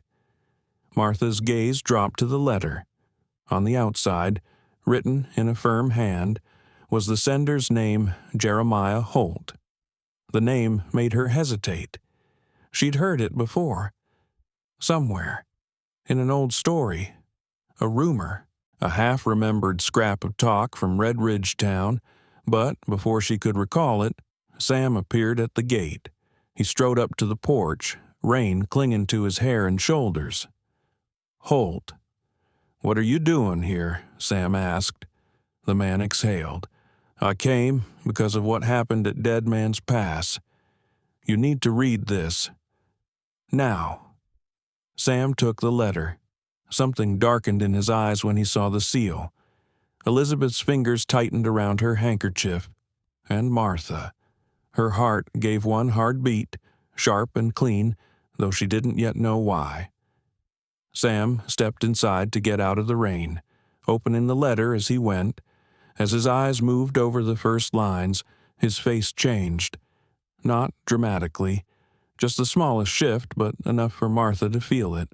A deep hurt, or a buried truth being dragged back into the light. His hand clenched around the letter until his knuckles went pale. Holt spoke quietly, almost in a whisper. "I'm sorry, Sam. But this can't stay hidden anymore." Elizabeth pressed a hand to her chest, then glanced at Martha with a worried look, as if afraid whatever lay in that letter could shake the foundations of the ranch itself. Martha watched Sam, and a sudden fear rose in her not of what was written, but of what it might do to him, to the way he'd looked at her last night, to the fragile closeness that had formed between them. Sam folded the letter and shoved it into his coat pocket. He turned to Holt. "I'll need time to think on this." Holt nodded. "I'll be in town a few days. When you're ready, come find me." He turned and walked back into the rain, each step leaving a faint trail in the mud, as if even his footprints carried secrets. When the door shut behind him, Sam stood there for a long moment, his back to the women. Martha could see his shoulders tremble, not from cold, from something much deeper being stirred. Elizabeth stepped forward.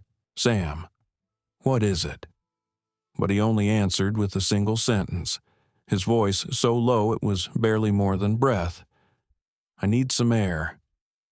He stepped onto the porch before either of them could say another word. Rain soaked his collar, darkening the leather of his coat. He kept walking to the stables, toward the only place he seemed to know what to do with himself when the past came knocking. Martha watched him go, her chest tightening. She had never seen him look like that. She felt as though the firmest piece of ground on the ranch had just cracked down the middle. Elizabeth laid a hand on her arm. "We shouldn't ask him anything right now. Sam just needs time." But Martha knew. There are things time alone doesn't fix. Things like that letter. Things like the parts of yourself you try to keep buried. And she knew, too, that from this moment on, life at High Desert Ranch would no longer be quite as quiet as it had been.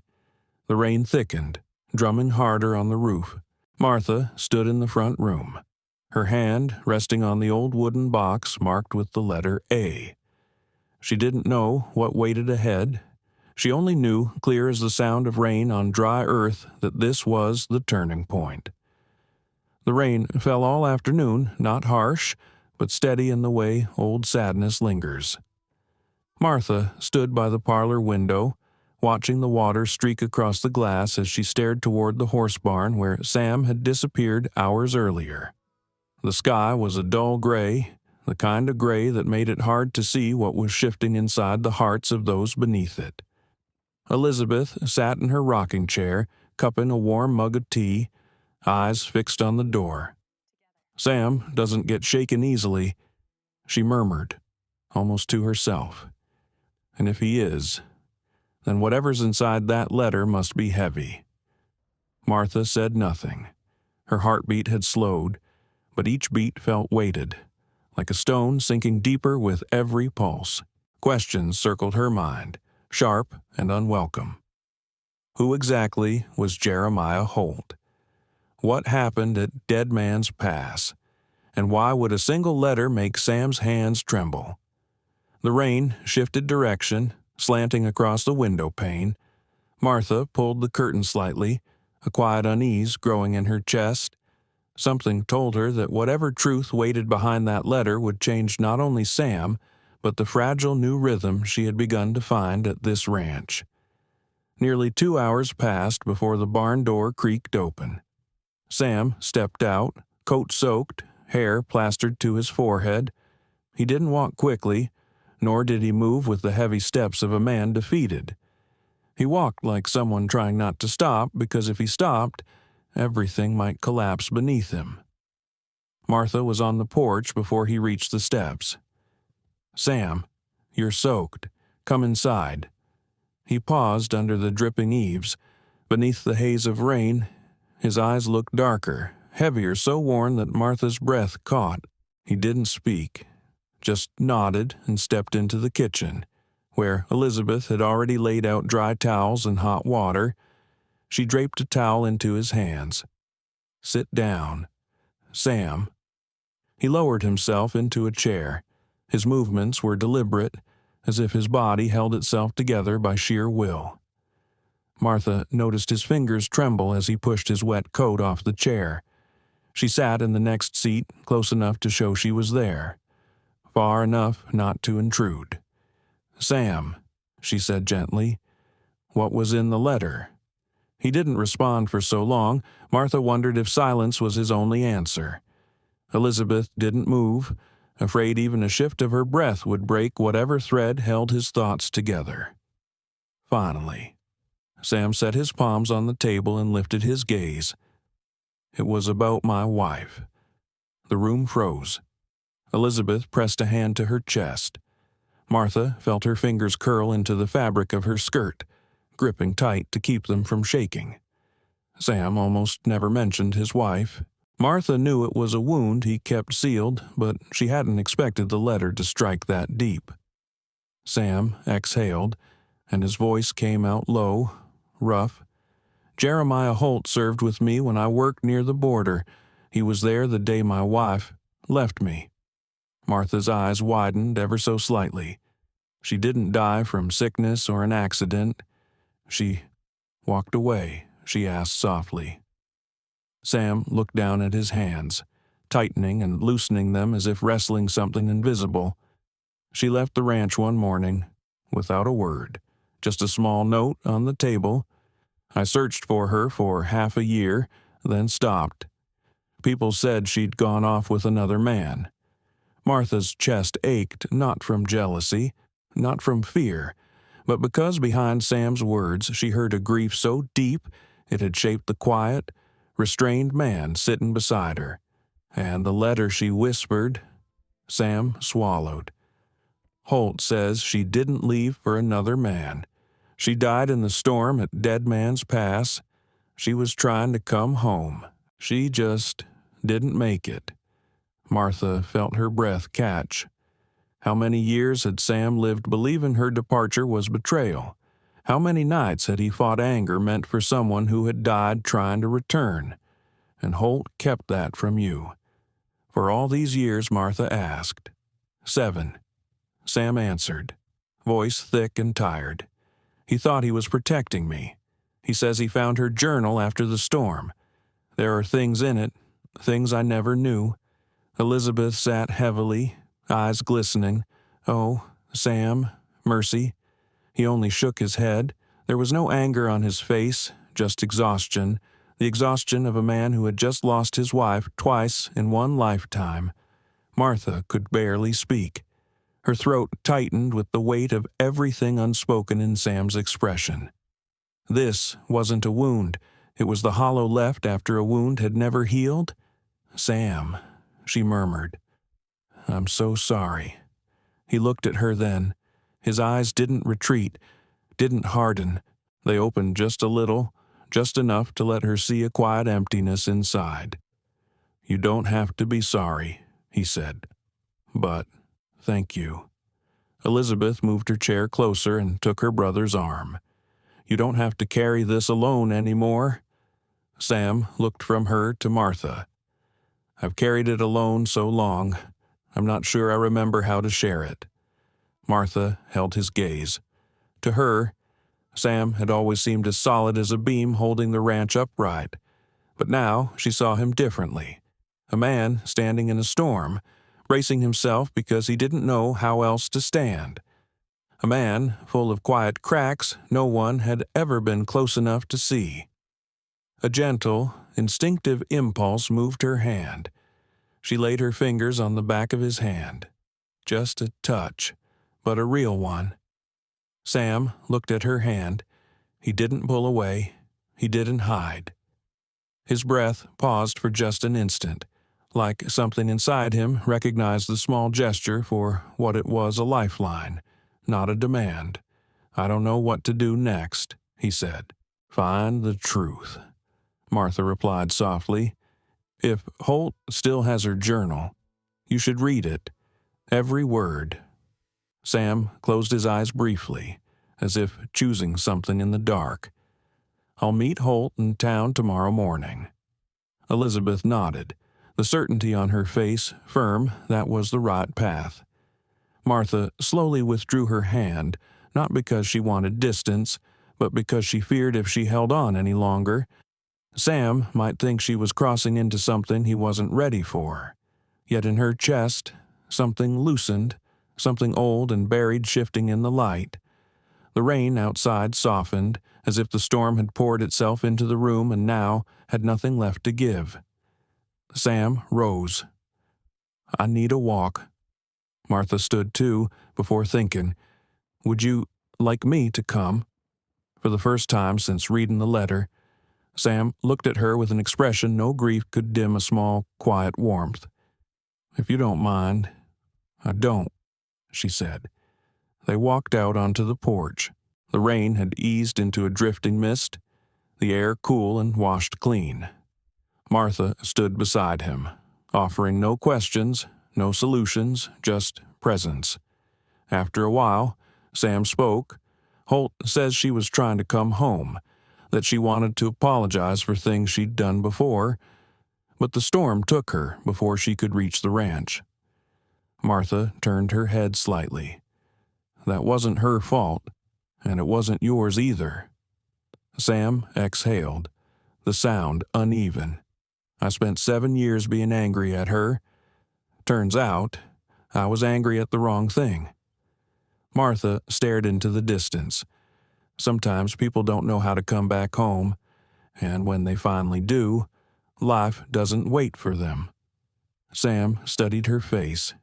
"You say that like you've lived it." She lowered her eyes. "I blamed someone once, someone who left. Later, I realized the one who left might have been hurting more than I ever was." The wind tugged a few strands of hair loose. Sam watched the movement, thoughtful, as if seeing truths she hadn't spoken aloud. "Martha, I know you carry old wounds too." She nodded. "I'm just not ready to share them yet." "That's all right," Sam said quietly. "I can wait." The words didn't ring loud. They didn't need to. They felt like someone placing a hand gently over her heart, saying, "I see you. Stay as long as you need. I'm here." They stood there until the last drops of rain faded from the roof. Later, as Martha lay in bed, she rested a hand over her chest. Her heartbeat didn't race, but each pulse felt clearer, more grounded. She understood now this was a turning point, not only for Sam, but for her. 2 wounded souls had stood side by side while the storm beat down. And sometimes, that's when the smallest threads are woven between lives, not spoken aloud, not named, but undeniable. The next morning, the sky was so clear it felt like the sun had draped a golden silk cloth across the land. Puddles left in the ruts of the path caught the light and glittered like small mirrors. Martha stepped out onto the porch and drew a long breath. The scent of earth after rain carried a strange cleanness, as if the land itself had just been rinsed free of something heavy and hidden. But, inside her, a quiet worry still lingered from the night before. Sam had left before dawn to ride into town and meet Jeremiah Holt. He hadn't said much before going, only one sentence, "I'll be back before evening." The waiting stretched inside Martha like the endless line of the horizon in front of the ranch. Elizabeth stepped out behind her, holding an old wool sweater. "Chilly this morning. Put this on, dear." Martha took it and smiled. "Thank you." Elizabeth's gaze drifted to the long dirt road leading out toward the main route. "Sam's never let anyone see him that shaken," she said quietly. "Last night was the first time." Martha's fingers tightened on the edge of the sweater. "I don't want him to bear this alone." Elizabeth turned and looked at her, eyes filled with the kind of understanding that only comes with age. "I'm old now, Martha. I've watched people long enough to know this.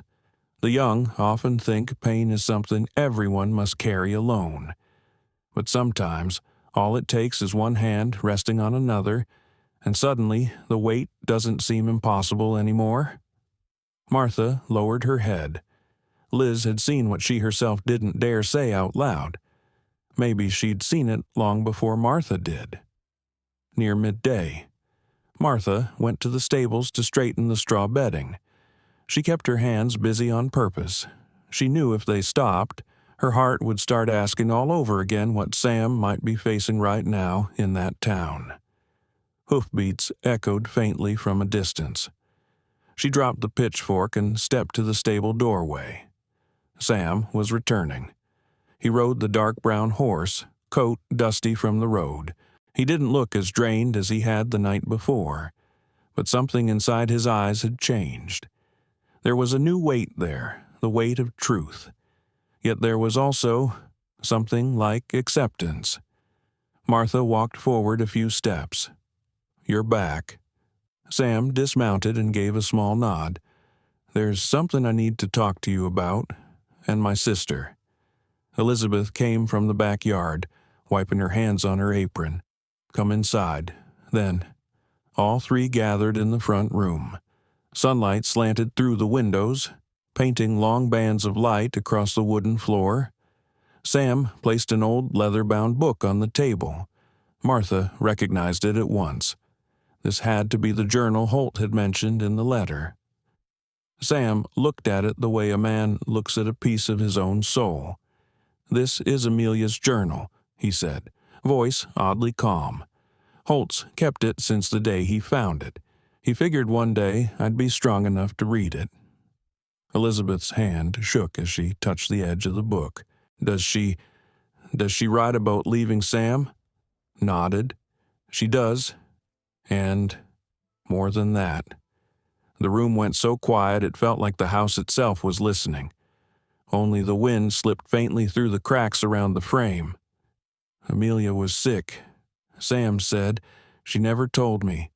The kind of sickness that leaves you in pain, makes you weaker day by day. She wasn't running off with somebody else.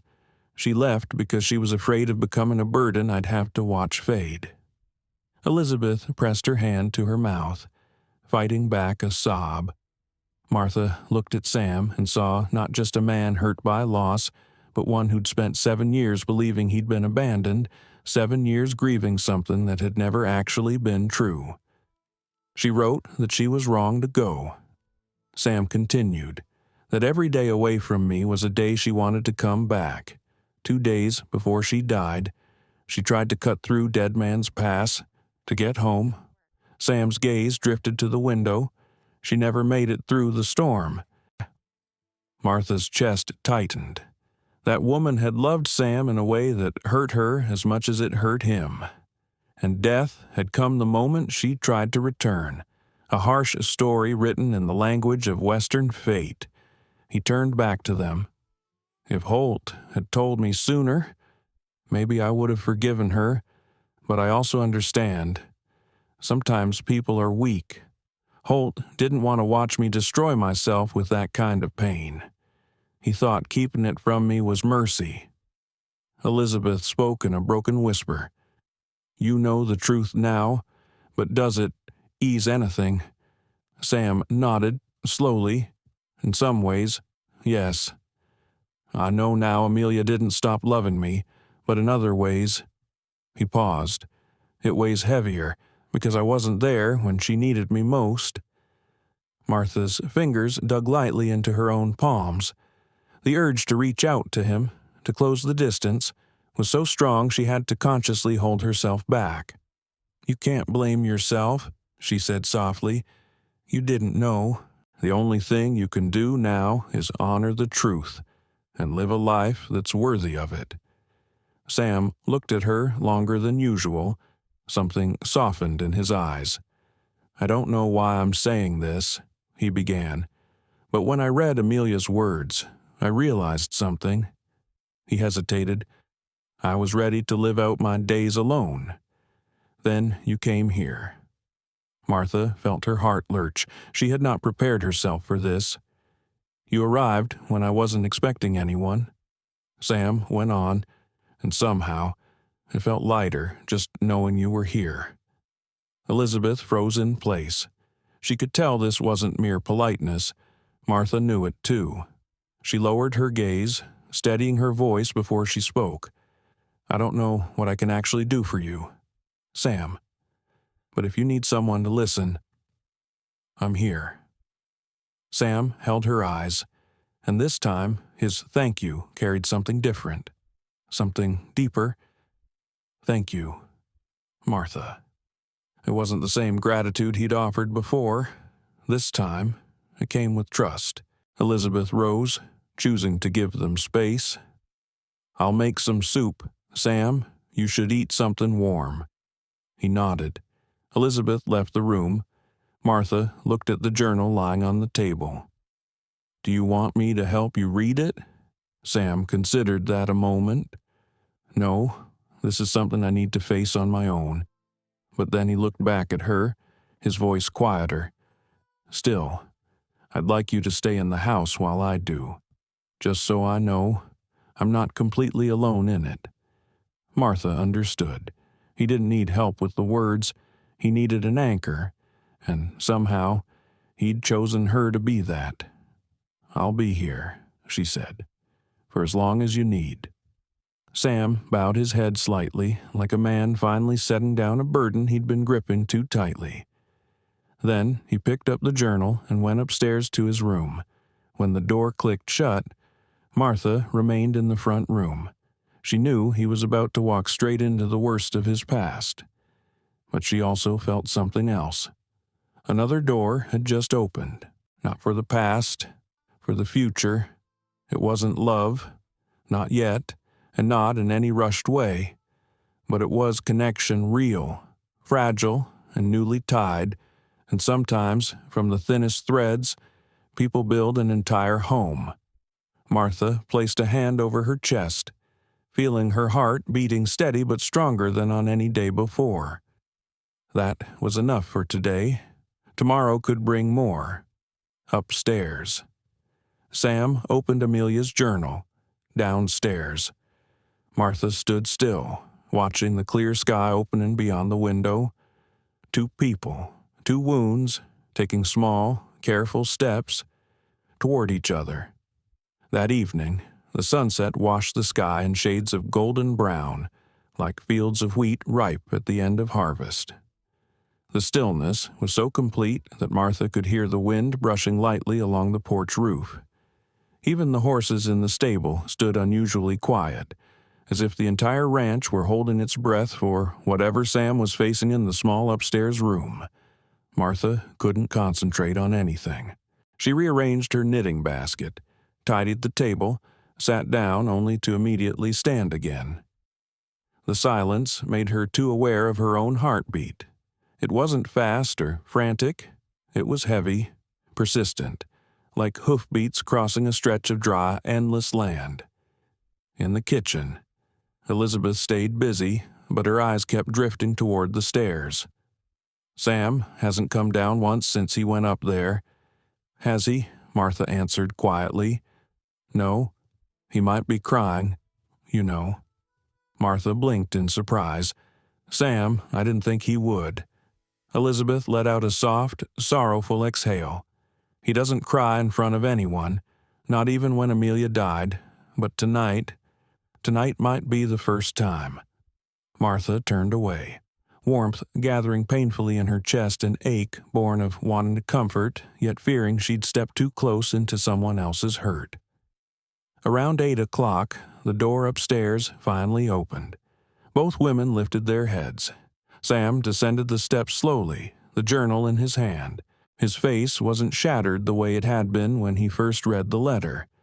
It was something else now, and after the storm's stillness. The stillness of a man who has seen everything, taken it all into his heart, and is trying to stay upright. Martha rose as he reached the table. "Are you all right?" Sam sat down.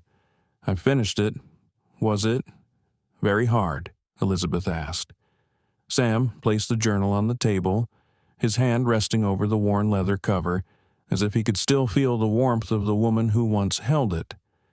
"There were parts that made it hard to breathe," he said, "but there were also parts that helped me understand her in ways I never could before." Martha sat opposite him, her gaze steady. Sam continued. "Amelia wasn't as strong as I believed. She was always afraid of losing me, afraid she didn't belong in this life on the ranch, afraid I'd be disappointed in her. And when her illness came, she thought if I watched her get weaker, it would break me." Elizabeth dabbed at her eyes with a handkerchief. "Oh, my."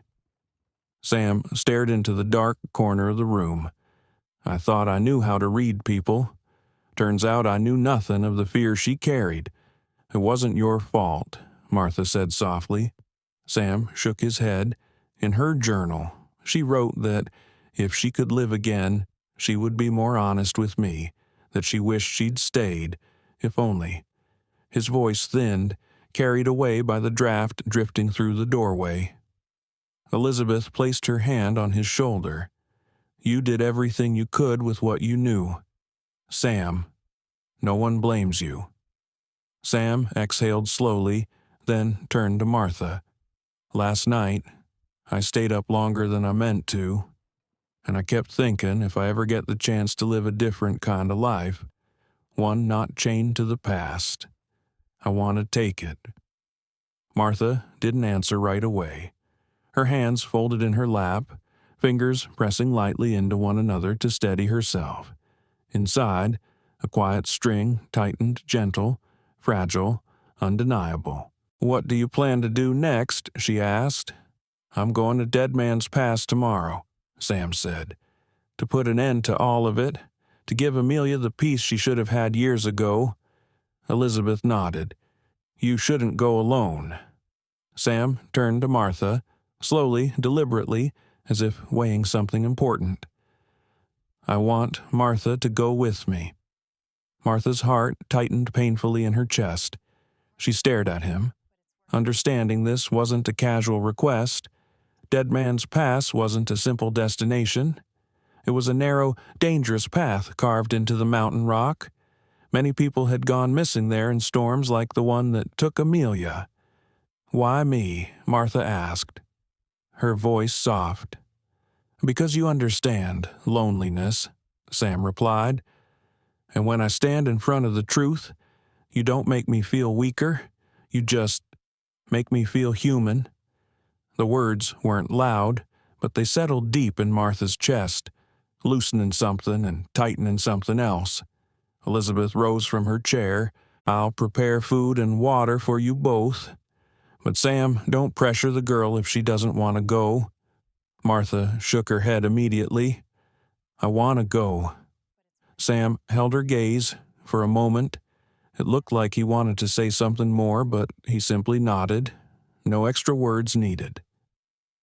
That night, Martha went to her room early, but sleep never came. She sat by the window, watching the black sky where a few thin stars shimmered like faint campfire sparks. The breeze rustled the curtains, and every time she closed her eyes, she saw Sam at his desk, shoulders trembling in a moment he thought no one noticed. Why had he asked her to go with him? Because she happened to be here, because she listened, or because from the moment he lifted her trunk at the depot, something had quietly taken root between them. Martha touched her chest, feeling her own warmth beneath her palm. She didn't want to jump to conclusions, but she knew one thing: Sam trusted her, and she trusted him in a way she had never planned. She thought of herself just a few weeks ago stranded at the depot, her trunk rejected, treated like a misdelivered parcel. If Sam hadn't shown up that day, where would she be now? Maybe fate had pulled them toward the same wound so they could see each other more clearly. At dawn, Martha woke before the sun. She put on the thick coat Elizabeth had given her, tied her hair back neatly, filled 2 canteens, and headed downstairs. Sam was already there. He stood beside the table with a cup of coffee, his face calm, yet his eyes held the steady, focused light of a man ready to face the past. "Are you ready?" he asked. Martha nodded. "Yes." Elizabeth handed them a cloth-wrapped bundle. "Lunch. You two ride safe." Sam pulled on his coat, opened the door, and stepped out. Martha followed. The early morning light spilled across the long prairie, soft pink and pale orange, like some painter had brushed the sky with every unspoken sadness the land had ever known. As they mounted their horses, Sam glanced over. "If you get scared, say so." Martha smiled faintly. "I'm not afraid of the mountain trail." "I wasn't talking about the trail," Sam said quietly. She understood instantly. He meant the past. He meant the place they were going, where he'd speak his final farewell to the woman he once loved. Martha steadied her breath. "I'm still not afraid." Sam watched her for a long second. Then he nodded and nudged his horse forward. Together, they rode toward Dead Man's Pass. Ahead of them lay a winding, unforgiving road. Behind them, a thin, invisible thread had formed, linking 2 hearts that once believed they were meant to walk alone. The journey had begun, and it would change them both in ways neither could foresee. The early morning wind whipped against their faces as the 2 horses climbed toward the base of the pass. Dead Man's Pass wasn't a place people went for no reason, especially not on cold mornings like this. But the thin sunlight slipping through layers of cloud cast a strange beauty over the jagged rock ahead. Martha felt like she was looking at a doorway into the past, waiting for Sam to step through so he could finally close it once and for all. Branches creaked in the wind, and loose stones cracked under the horses' hooves. Martha tugged the edge of her hood closer to her face and kept her breathing steady. Not because she was afraid, but because she knew the man riding ahead of her was holding himself together against a storm he didn't want anyone else to see. Sam never turned back to look at her, but his shoulders said enough. They weren't rigid, just subtly tightening with every strong gust of wind. It was the posture of a man walking toward a place that might change the color of his entire life. Martha nudged her horse a little faster until she rode alongside him. "You sure you're all right?" she asked. "I'm all right," Sam replied, his voice lower than usual. "But thank you for asking." From the side, Martha could see the lines around his eyes carved deeper into his skin. Yet there was something new in his gaze this morning. It wasn't despair. It wasn't the look of a man on the verge of breaking. It was something closer to a man who knows he's finally about to touch the truth. They rode closer to the pass. Up here, the wind sounded like it was being torn out of the canyon, echoing from somewhere deep below. The air turned sharper, colder, slicing across exposed skin. The land bore scars of old erosion, a reminder of how easily the ground could give way.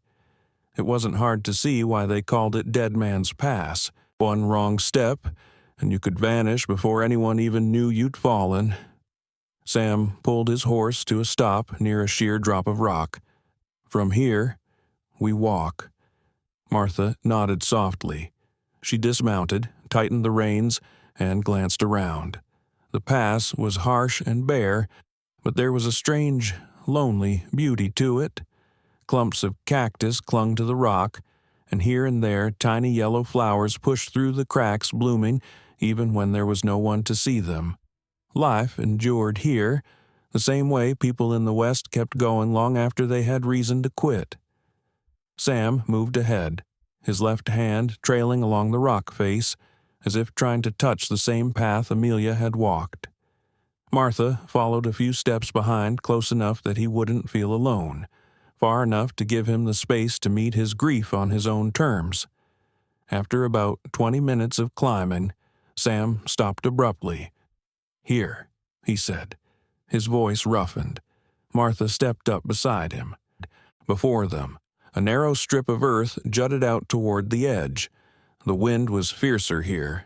She had to hold onto her hood to keep it from tearing away. On the ground, someone had arranged several small white stones, a simple marker, the kind people leave behind when there's no body to bury, only a place where someone fell. Sam lowered himself to one knee, his hand resting gently on the stones. Holt said, "This is where they found signs," he said. "The storm took Amelia before they reached her." Martha felt her chest tighten. She knelt beside him, not touching him, just staying close enough that he didn't have to face it entirely alone. Sam drew a deep breath. "I spent years thinking she betrayed me.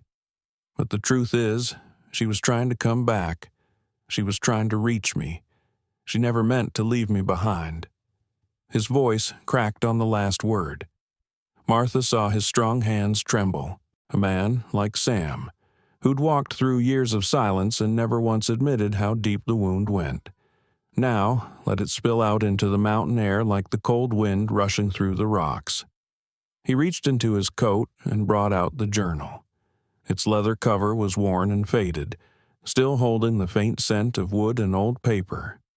Sam opened it to the last page, the one with Amelia's final unfinished message. "Sam, if you're reading this, it means I didn't make it back." He stopped. Martha didn't need to see the ink to feel the impact. She felt him falter beside her, the weight of the words pressing down on his shoulders. She extended her hand, not to grab him, not to pull, just to place it on the ground close to his, giving him the choice to meet that gesture or not. Sam went on, his voice low and thick. "I'm sorry for making you believe the worst of me. I wasn't strong enough to face my fears, but there hasn't been a single day I didn't think of you. If I can't return to the ranch, please don't hold on to anger because of me. Sam, you deserve to live, to love, and to know peace." Sam closed the journal, his head bowed, shoulders sinking as if a burden he'd carried for 7 years had finally slipped off his back. Martha watched him, and what she saw wasn't collapse, it was release. The wind surged again, flipping a few of the journal's pages back open. The faded lines seemed to dance in the air like Amelia's last whispers finally finding their way out of the storm. "You've carried this pain for too long," Martha said softly. "Sam." Sam shut his eyes. "I don't know how to lay it down." Martha reached over and placed her hand over his. This time, she didn't hesitate. Her hand was warmer than his, and he stared at the place where their skin met, as if surprised that warmth like that could still be meant for him. "Pain can only be put down when someone's willing to stand close enough to help hold it," she said. "You don't have to carry it alone anymore." Sam looked at her for a long time, so long that Martha felt like even the wind stopped to listen. Then he said something she had never expected to hear Martha. "Maybe I'm starting to understand why God brought you to my ranch." Those words struck a place deep inside her she hadn't realized was still awake. "I'm just doing what I think is right," she replied quietly. Sam shook his head. "No, you're doing more than that. Right there, on that cold mountain pass, between the whipping wind and the rough stone, something shifted. It wasn't a love confession. It wasn't grand or spoken in dramatic words. It was an acknowledgement, a quiet opening, a connection finally stepping into the light, real, deep, impossible to deny." They rose to their feet, Sam set the journal down on a flat rock, like a final offering for the woman who had once shared his life. There were no tears now, only a calmness in his eyes, a peace that had been missing for a very long time. "Amelia won't ask you to keep suffering anymore," Martha said gently. Sam looked at her, his voice steady.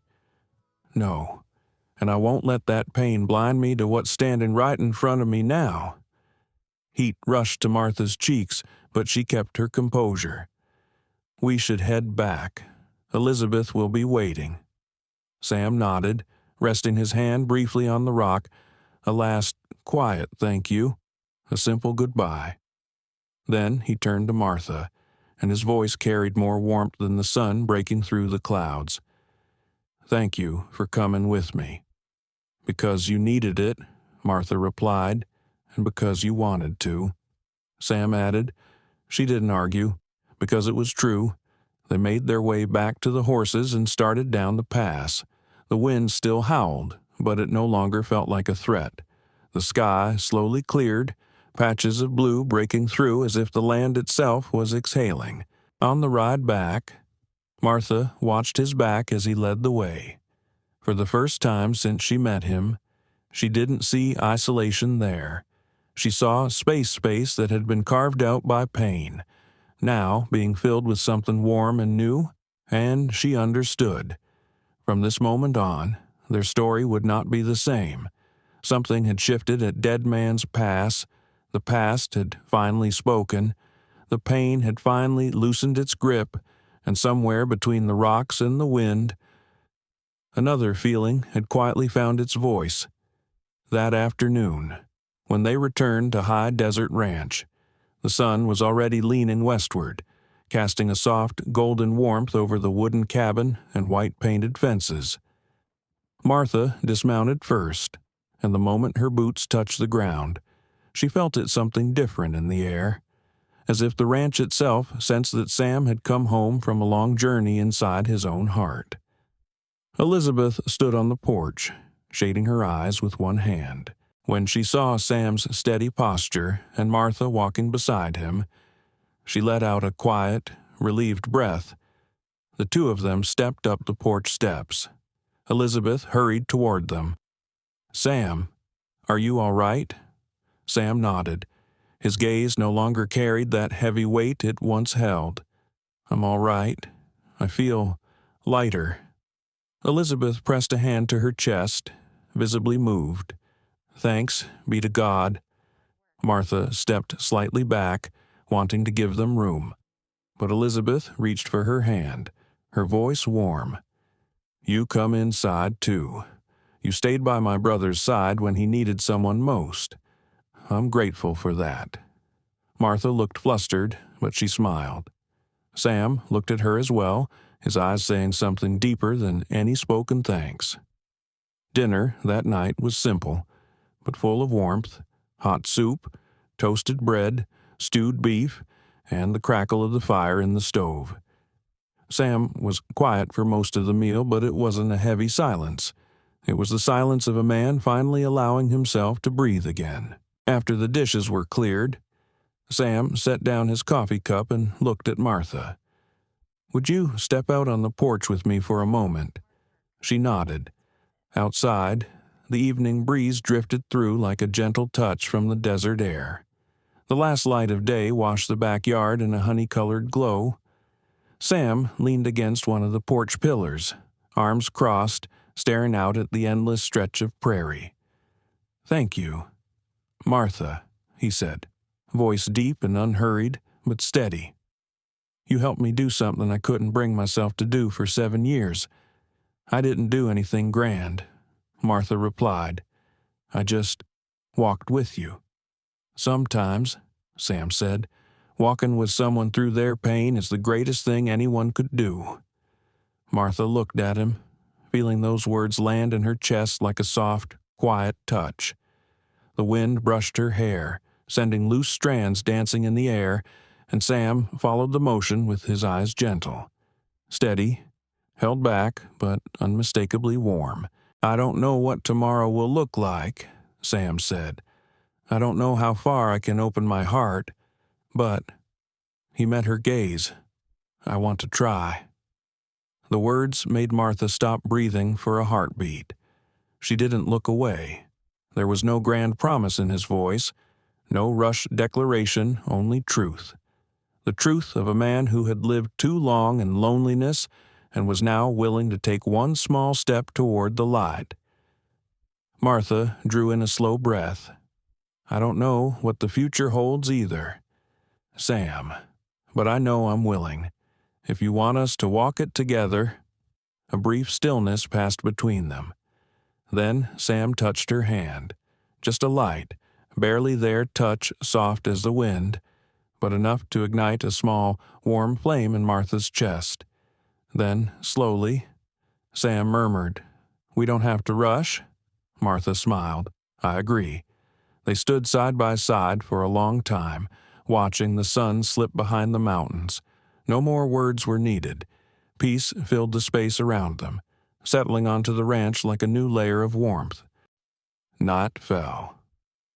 Martha went back to her room, but as she shut the door behind her, something tugged at her heart, and she reopened the window to look outside. Under the crescent moon, Sam was walking along the fence line, his fingers brushing across each wooden post as if offering a quiet farewell to the past. He stopped, lifted his face toward the sky. Martha could see him clearly even from this distance, his expression no longer shadowed by grief, but softened by release. She smiled, barely. The next morning, the ranch felt entirely different. Horses neighed louder, the wind carried a gentler warmth, and the sky seemed bluer than before. Maybe nothing had changed in the land itself. Maybe it was just the people whose hearts had shifted. Martha helped Elizabeth bake apple pie. Sam worked on repairing the fence near the stable, and every time Martha glanced outside, Sam somehow happened to be looking her way too. This time, he didn't look away. There was no hesitation, no fear, only the quiet message in his eyes. "I'm still here." That afternoon, Sam brought out 2 saddled horses. "Do you want to ride around the ranch with me?" Martha blinked in surprise. "With me?"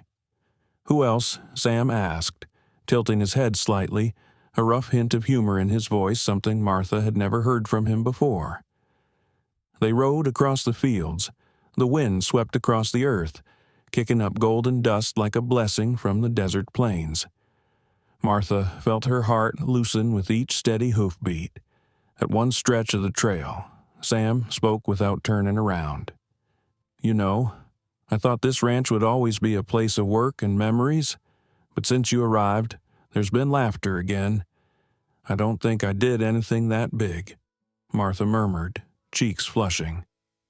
"There are people," Sam said, "who can save a whole life simply by being in the right place at the right time." Martha couldn't speak. She caught the scent of dry grass in the breeze and her eyes stung for a moment.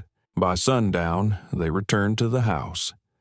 Elizabeth stood on the porch, waving them in, her face glowing with the quiet satisfaction of a woman watching 2 souls finally find a place to rest. At dinner, Sam ladled an extra scoop of soup into Martha's bowl. She said nothing, just smiled. Elizabeth looked between them and remarked, half joking, half earnest, "Maybe God didn't send you here to be a mail-order bride." Martha, "Maybe he sent you to bring light back into a house that's been in the dark for far too long." Martha lowered her head shyly. Sam cleared his throat but didn't disagree. That night, as always, Martha sat by her window, looking toward the stable. Sam was there too, standing just outside the door, arms crossed, head tilted slightly as if in thought.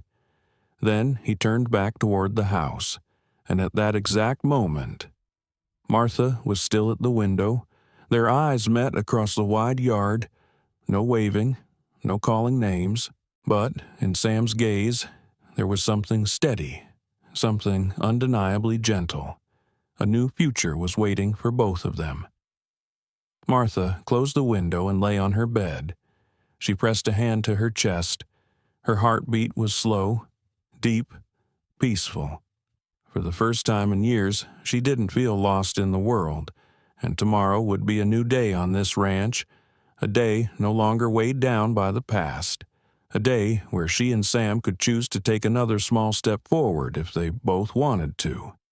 Their story wasn't ending, it was just beginning, and it began with a warm, quiet silence, steady and deep as an underground spring flowing beneath high desert ranch. In this wide world, sometimes two wounded hearts find each other in the most unexpected places, and when they choose to stand side by side, they're no longer souls condemned to loneliness. They're two people learning how to live again, how to trust, how to love once more slowly, softly, but truthfully. And sometimes, as Amelia wrote, that's exactly what every person deserves. The story of Martha and Sam reminds us, especially those of us who feel we've lived most of our lives already, that it is never too late to be loved again. No one is ever truly left behind if they still have enough faith to open just one more door. And sometimes, the most beautiful things arrive in the moments that feel the most hopeless. We all carry wounds, but like Sam, only when we dare to face the past and let someone walk beside us can we truly be set free. And like Martha, only when we choose to stand toward the light do we realize we are deserving of a gentle, peaceful love. If this story touched your heart, I want to thank you truly for staying with it all the way to the end. Please like, share, and subscribe so we can continue meeting in more human, healing, deeply emotional stories like this one.